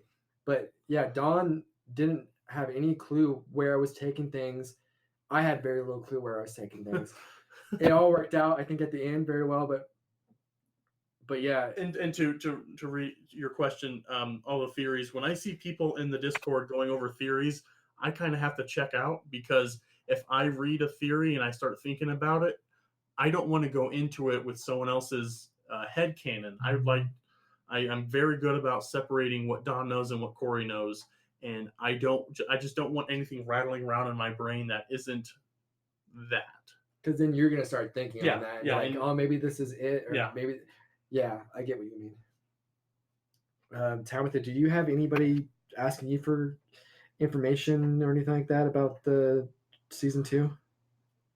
No, not really. And yeah, I would pop in the chat here and there. I'm usually pretty busy with work, so when I do pop in, if I saw anything about people asking questions, I usually just take a step back because I would rather stay ignorant. I would rather it be a surprise for me, and that's like the funnest part of being a player, is not being told what's happening. It's all a surprise. It's all what's behind door number 1, 2, and 3, and when you open the door, it could be anything. Yeah, the most fun is not knowing, and just as you go, getting more information. Zach? I didn't have anybody asking, but since I had kind of guessed early on that Kuzan was possessed by Gengar, and I knew for sure, I think there was that episode where you had Kuzan talking in a normal old man voice. Yeah. And that was like, oh yeah, okay, so he's not a Gengar, he's possessed by a Gengar. Or that was my thought anyway at the time. But I'd look into the Discord and see the fan theories, and it was just fun to look. I never actually took part in any of the conversation, but I just like to see what other people were thinking or guessing at. One thing I would do in the Discord, I didn't do it very much because I realized it's a little disruptive, but I would throw in kind of my personal smart alecky things to like throw people off, or they'd say something. I'd say a leading thing that has nothing to do with anything, and then just to kind of stir the pot a little bit, and that was fun for me a little bit. It's hard because I see everything in my Discord pretty much. So the fan theories, okay.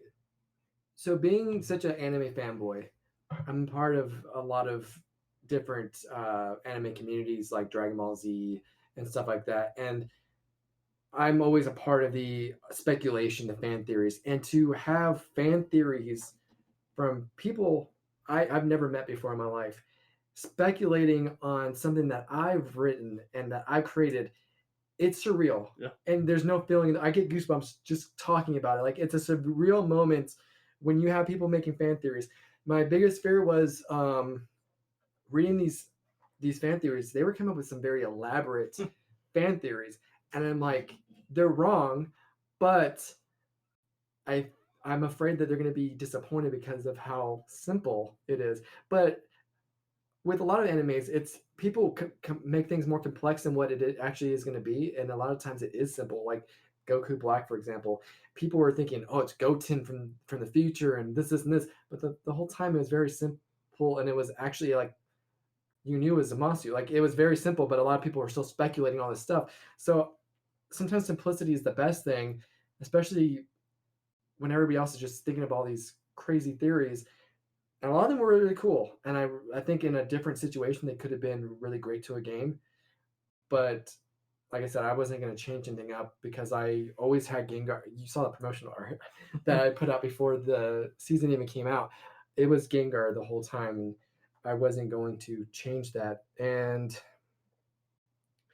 there was one, this is the last story in particular with this, with it being hard keeping secrets information.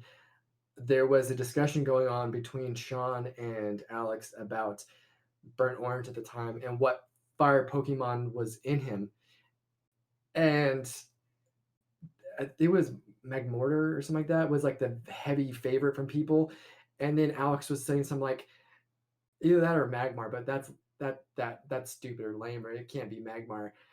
I swear I felt like a sword or a dagger went through my heart when I read that, because it was a Magmar, but I couldn't say anything. And then, of course, I'm not going to change it. Like I said, I'm not going to go back on anything that I've already committed to. So it was just a Magmar, and I was afraid to get the backlash from him, but I think he said he understood story-wise. In Magmar's defense, I've always liked Magmar. He's always overlooked by me even, but when I would come across him, he looks like he looks powerful. He looks like he could pack a punch, but because he's not, I don't know if it's the eyes. The eyes are kind of droopy, almost a little Magikarp or Slowpoke. But I never think of him, even when we were asking your ideal Pokemon, didn't come to my mind then. But as we talk about Magmar, I'm like, whenever I play Silver or Gold, I always get a Magmar. Always. Another thing is I'm trying to keep a lot of it Gen 1. Because we are in Kanto. But also I'm not going to tie myself down to just Gen 1 Pokemon. You've seen I put a low-end Pokemon in. I've kind of put Espeon in there. So I'm going to play around and put as whatever I want in there. But I thought Magmar, with the story that I have lined up, again, this is going to be season 4. It's an interesting backstory with Orange, and it kind of dives into the whole Magmar thing and what he is. And I sound like how I did with season 2 when I was doing season 1, but season 4 is going to be great.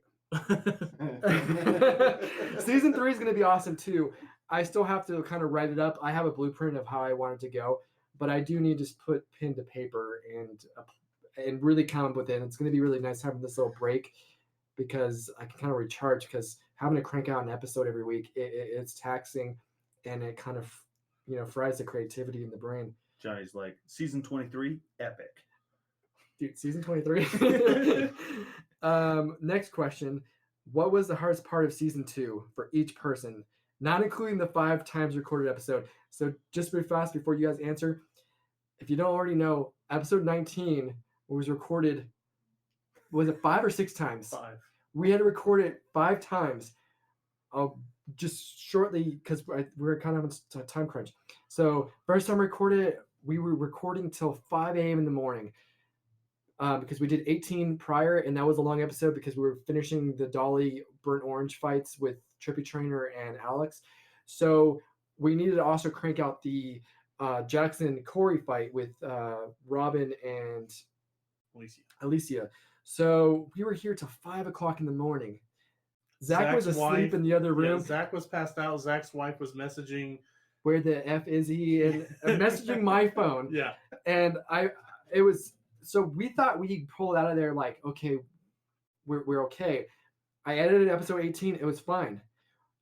went to edit episode 19 the next week, and there was blips in the audio. There was complete like cut segments, like not even very little, but very noticeable chunks were missing. And I was like, what the heck? So I told Don, I'm like, we're gonna have to re-record it. So I came over, we started re-recording it, and then we realized an hour in that the mic was not on multi-directional, it was on it was just facing Dawn. Yeah. So nothing I said was picked up at all. So we had to do for a third time. And what was it? The third time, what happened? The deletion. I thought that was the fourth time. They all become There was a a- blur. It's I've never seen Don so angry in all my life. He's a very peaceful guy, but dang it, did he not turn into Incredible Hulk after he raced the fourth time we had over 2 hours. We were at the end, Yeah. and he accidentally erased the audio, and me and him about flipped out, and we had to record the whole thing again. Not only did we have to re-record it again, but as you know, episode 19 was an emotional one. It wasn't as emotional as the final, but it was draining. The first time, it was 5 a.m. We were tired then. Take number 2, we were flustered, but we got through it. We honed a couple things, and it was still, it was an emotional episode in some parts. By the time we got to 5, it was hard to have the energy level. It was hard to find that emotion because we had done it so well times, yeah. and so well. But by the time we got to time number 5, it was so streamlined. A couple things were lost, nothing major at all. Some beats were missed, not even missed. Some beats were skipped so we could just get through it. And yeah, I've never been more angry in a recording session than I was at that. It was 8 hours. It was 8 hours alone just that day. Yeah, because I got here about noon and I left about 8 p.m. Yeah, and my voice was done. Yeah. My voice was done after that because I had to voice all those characters multiple times. Yeah. So other than that incident, what was the hardest part of season 2 for each person? Don, you first. The hardest part was trying to portray the white-haired predator. You give me some notes. I took a couple cracks at it, and maybe partly because it wasn't my idea, I felt like I was trying to emulate something else. Like when I play a character, I more or less play an aspect of myself in some capacity. Corey is very much that. That side, I didn't know how far, how emotionless I could go. Because for me, like, I can be stoic, I can be all these things, but this sinister yet cold, but like I'm still putting out an entertaining product. So there was a couple points where I felt like this isn't interesting. I'm not being interesting because I'm not being Corey. So that was the hardest part for me. And that was one of those things where, again, I was too involved, and I needed to step back. And going forward, I will never do that again.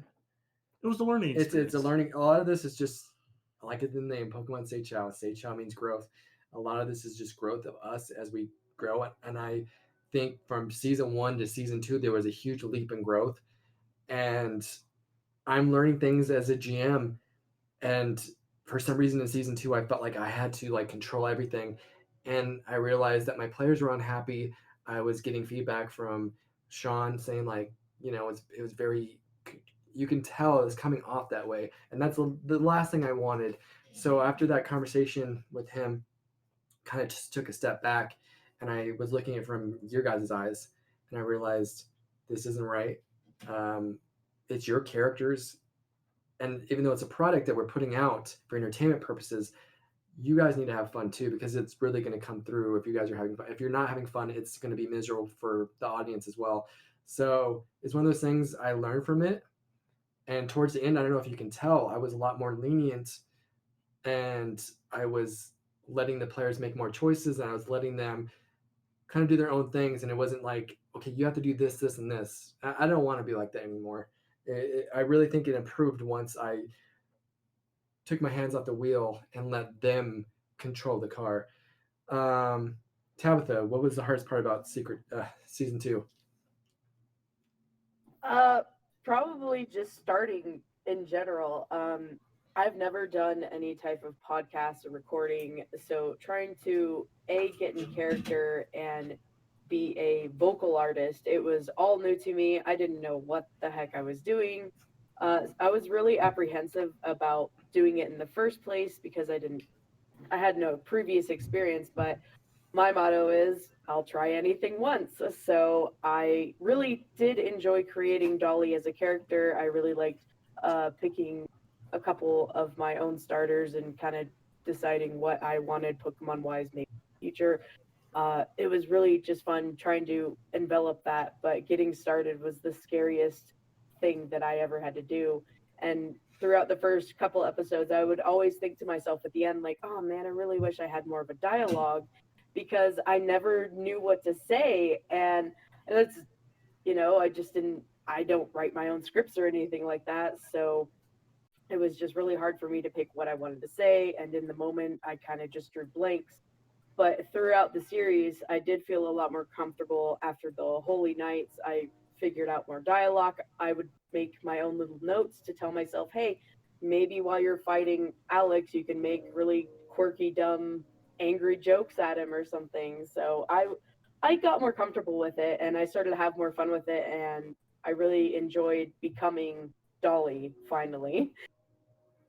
Yeah, and I really appreciate that you jumped in even though you were, new to it all and you were kind of doubting if you wanted to. You've done really great, and I appreciate you coming in, especially on such short notice, just being thrusted in and just doing such a great job.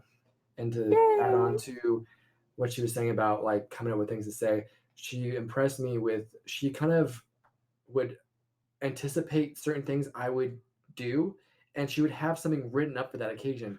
And it was kind of trippy because it's like, how does she kind of figure that was going to happen? But she had stuff written that she anticipated me having happen, like a fight with somebody or something like that. She would have something ready to say, like, I forget what it was exactly, but I think you said something to Alex or something, or you had something. No, you said something to Orange because he wanted to originally fight Alex, but you came up with something right to like deter him. Yep. Oh, go ahead. Yeah, because you said something about like how you wanted to not have to rely on him and you wanted to be independent and stuff like that. And I thought it was really cool. You had that written up and ready, and like you delivered it very powerfully. And again, that's why I love Dolly so much, because she's such a strong character that she's not afraid to tell Orange kick rocks. Or to tell Corey that he's a dumb hick.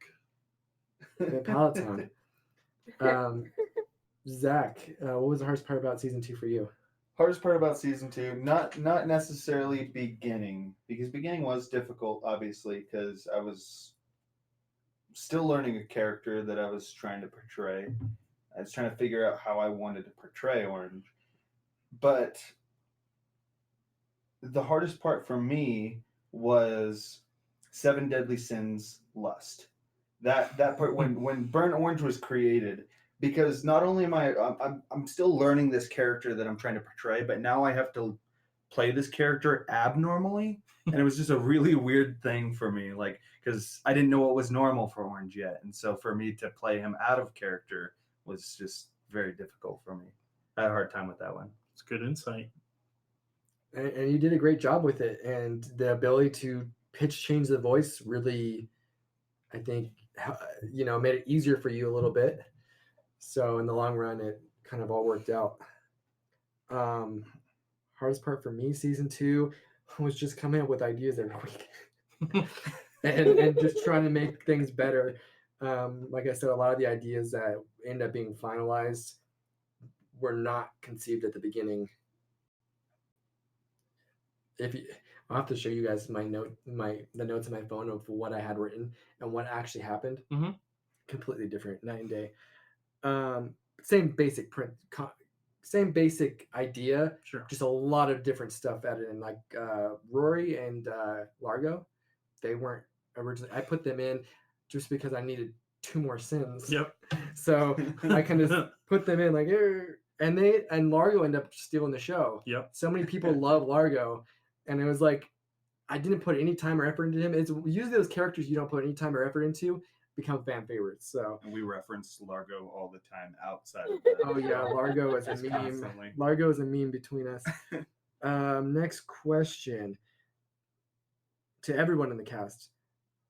How long are you doing podcasts? How long have you guys been doing podcasts, and how did you start?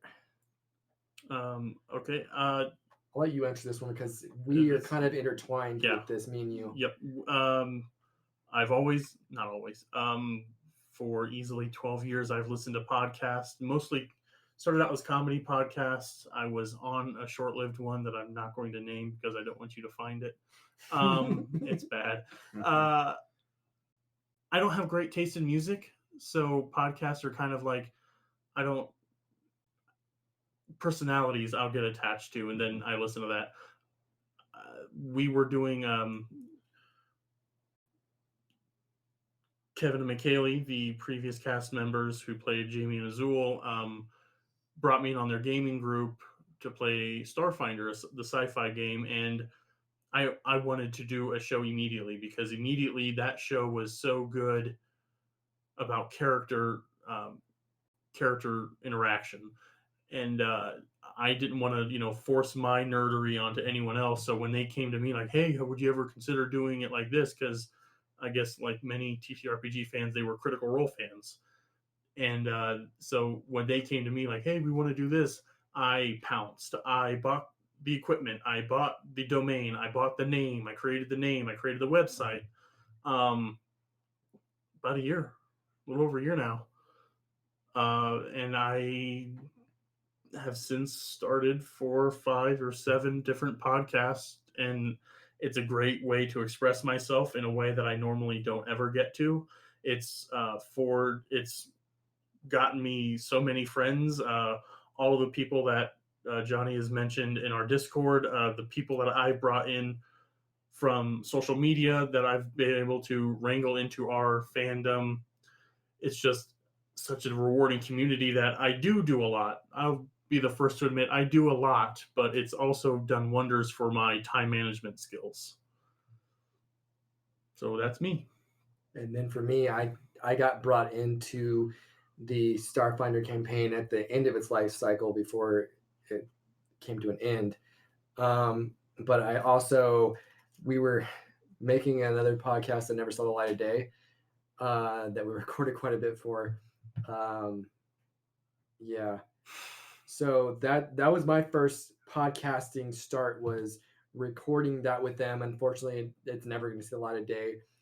And that was with Dawn. And then the Starfinder. And then when Dawn approached me, going back to the other story about Pokemon, I was hesitant about even doing a podcast.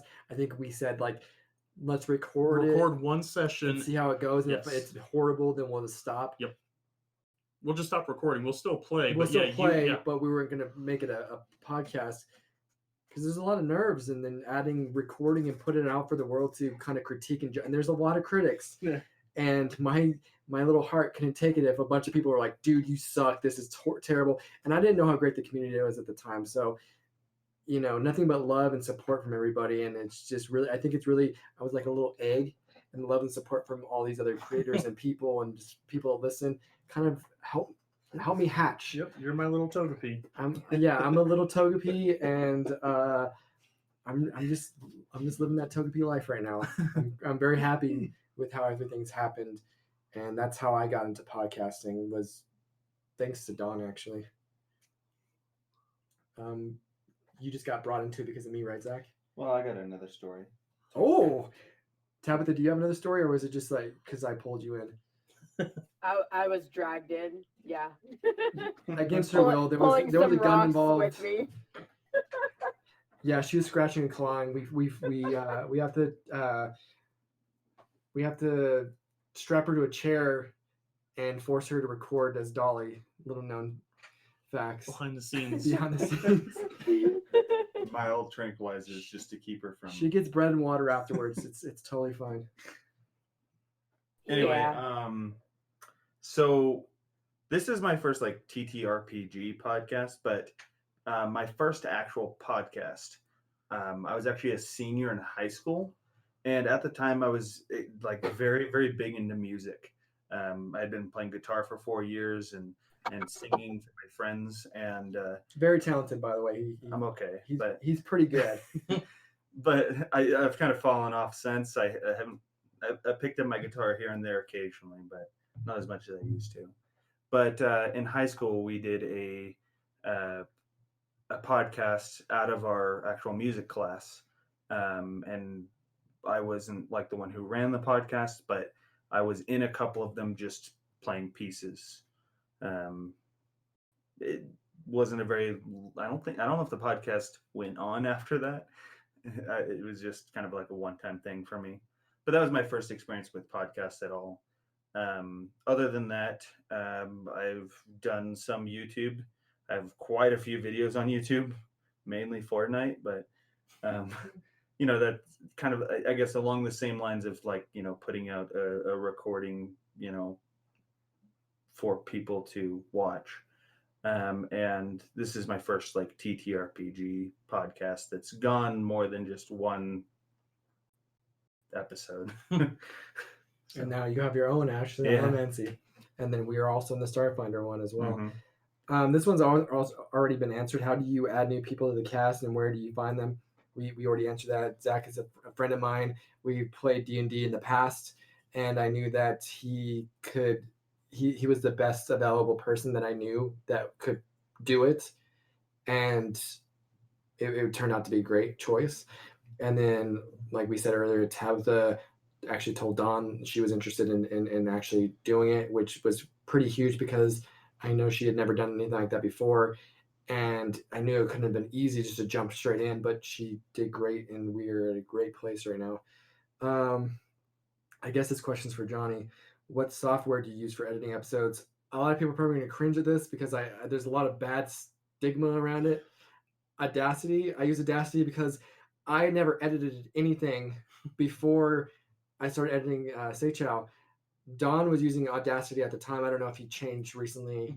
You changed something else? Yeah, I use Reaper now, and part of the reason episode 19 take 1 went down was because there is a lot of opinion and there is a lot of user preference. Audacity objectively is a power.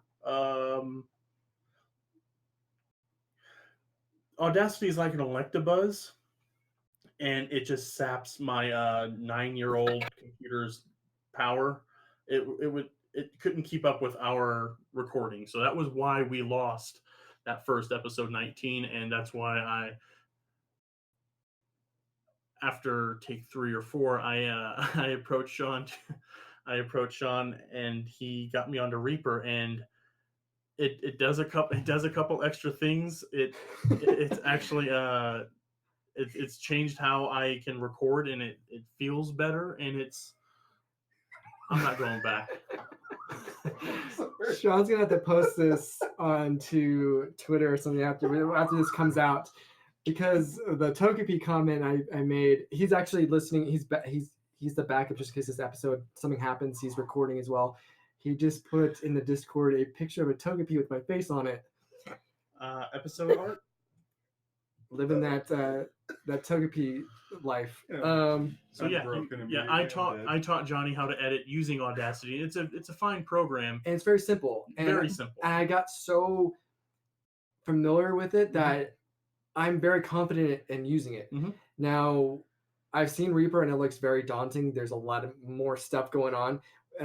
I know Audacity has its flaws and a lot of people dislike it, but for me personally, it's the first thing I ever used. I'm very familiar with it. I know how it works. I can get it to sound the way I want. It gets the job done. It gets the job done. Totally. So at the end of the day, I'll take comfortability and being used to something more so than using everybody else's. Everything's subjective, anyways. But even if Audacity is not the best editing software out there, I like it. Yep. It's simple. It's easy for me to use. I'm not very computer savvy, so it's something that makes editing easy for me, and I don't want to have to learn a whole new Yep. system. Yep. So And the way we record, I record using Reaper, and some of those neat things that Reaper does, it does automatically. So when I send the files to Johnny to edit, Audacity works perfectly fine. It's just my computer is too old at this point, and I am too broke to buy a new computer. So it's just kind of, was it it's a team episode effort. 18 and 19? Like the thing was moving so weird. Yes. 18 turned out fine, but it definitely impacted 19. Believe it or not, 13-hour sessions is kind of Audacity's limit on a 9-year-old computer. So that was the last question, other than from Alex saying, "When can I join the cast?" Lol. Alex, we'll have to try to get you as a little, one-off character, because you have been very big with the show and very supportive. So it's only fair to get you in on a one-off or something. As often as I see you post in Discord, I can tell you have a little bit of free time. I think he may be one of the better ones we could bring in into it. He is from the Great White North. Oh, So I don't know how time-wise will work, and then he does work, but I'm sure we can find a time that works for all of us. All right, so that was the last question. I guess we'll just go around, say your goodbyes, and if you have anything to promote, go ahead and shout that out. And anything you have to say to the fans, and go ahead. Okay, I'm going to start. Thank you so much for listening and for continuing to listen. We keep growing, partly because the fan interaction, partly because we are growing as we do this. This is one of my favorite podcasts I get to do. We all know your favorite. it's so good to see Johnny go from this dude I met, and I was before meeting him, I had some caveats before I was even allowed to meet him and get to know him, to see him grow into this passionate social media user, to this almost insane level focus on his project. It's endearing. I don't ever want to have kids because I already have one. Oh, thanks. Yeah. Thanks, Papa John. And as far as promoting other things, I do a lot. Check us out at hexgridheroes.com for our other shows we do. I like to use the same people in different shows as a kind of we're all friends. We all have ideas. Get that chemistry. You got that chemistry. It's very hard. We work together, and it's cool to see each of us give something else in a different show, a different side. The side you see of Orange, you don't really see in the Starfinder show. It's not a real fair assessment, but Kuzan in this kind of has a bit of a flavor in our Starfinder show. So it's just cool to see all of us like growing as performers together too. We lift each other up. We correct each other's not even mistakes, just like, hey, here's another way you can do it. It's just so good to be with people in this project that are as passionate about it as I am. And it's not just, oh, we're doing this today. Like it's a homework assignment. Like, yeah, it never feels like a drag. It feels like excitement. Yeah, it's great. So yeah, check us out at hexgridheroes.com for our other shows. I know, Tabitha, you have to go here, so go ahead and say your goodbyes and whatever you need to get off your chest about whatever. Yeah. So yeah, again, you could find me on any social media. It's YUDAN333. I do a YouTube. I'm doing a walkthrough of Crystal on my phone as an emulator. It's amusing, or people hate it. I don't care. I'm doing it for me. So, but it's really fun to watch. If you enjoyed Crystal, you could walk through it with me. And I post about that usually on both of my Twitters. I also have a Dolly Twitter, which is Dolly, her first name, Dolly Seichao, all spelled the same. You could find me there. And yeah, I think playing has been a lot of fun. I think being a part of the TTRPG fandom is actually really welcoming. I've had a lot of people following my Dolly account, which I didn't expect at all, but it's happening. I really want to start getting more active on it because it's a lot of fun. And I believe that TTRPG, you could have your worst enemy across from you and you could play this game and it'll bring you guys closer together. I've noticed that. Me and Don are proof of that. Yep. Oh gosh. Right? There you go. There's evidence right here in our studio. So, but yeah, I'm really excited to be a part of this show, and I'm excited to see what happens to Dolly and how she progresses as a character, and how I progress as a voice actor.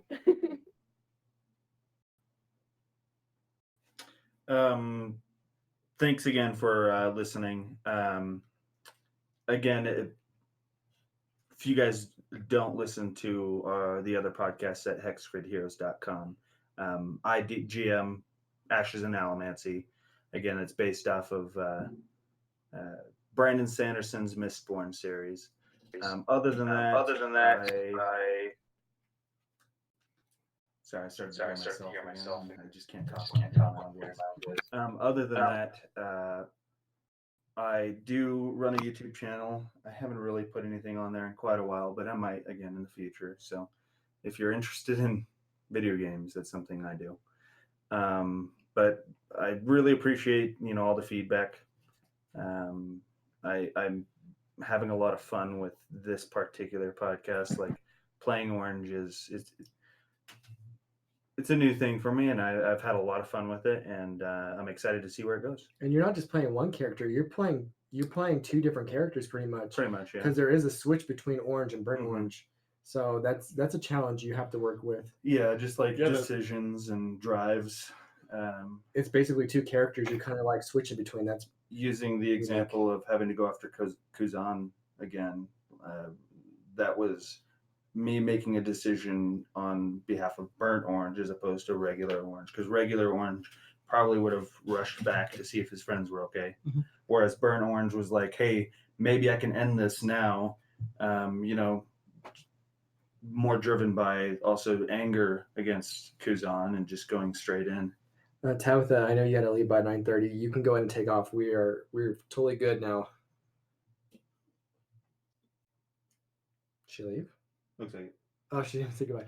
Okay, so I'll say my piece real fast. I kind of already touched on this all before, but just everybody who listens and enjoys what I make and the world I'm creating and building off of the lore of Pokemon, it literally means the world to me. And just knowing that I do have people that enjoy it, it really fuels me to keep going. So as long as I have listeners, I will continue to keep putting out the best product for my players and my audience. I don't want to ever put out anything subpar. I'm not really proud of what I put out season 1, but like we've said, like it was growing. We're getting better, building towards something. I really hope that we can build off the momentum of season 2, and I can really bring a great story, great characters, and just a lot of fun for my players and you guys as well. So there's going to be a little bit of a hiatus between now and season 3. I don't want there to be too big of a hiatus, because I know with how things work, if you take too long of a break, people forget, they move on, or they lose interest. So maybe a month or two, just recharging, getting everything in order. I want to be more prepared this season as well, kind of have things more filtered out and just presented what better. Like I said, every season I want to bring better and better content and quality. So I thank my players. I thank the TTRPG community. You all know who you are. I've already named multiple people in the community, but thank you all for being so supportive and friendly. Thank you to everybody that gave a name for season 2. That was a lot of fun, and I thought it would be, I think it's pretty cool if you can listen to a podcast and there's a character with your name that I think that's pretty cool. Yeah, just be on the lookout for more from us, and just I cannot thank you guys all enough. So until next time, from Pokemon Seichao, we are signing off.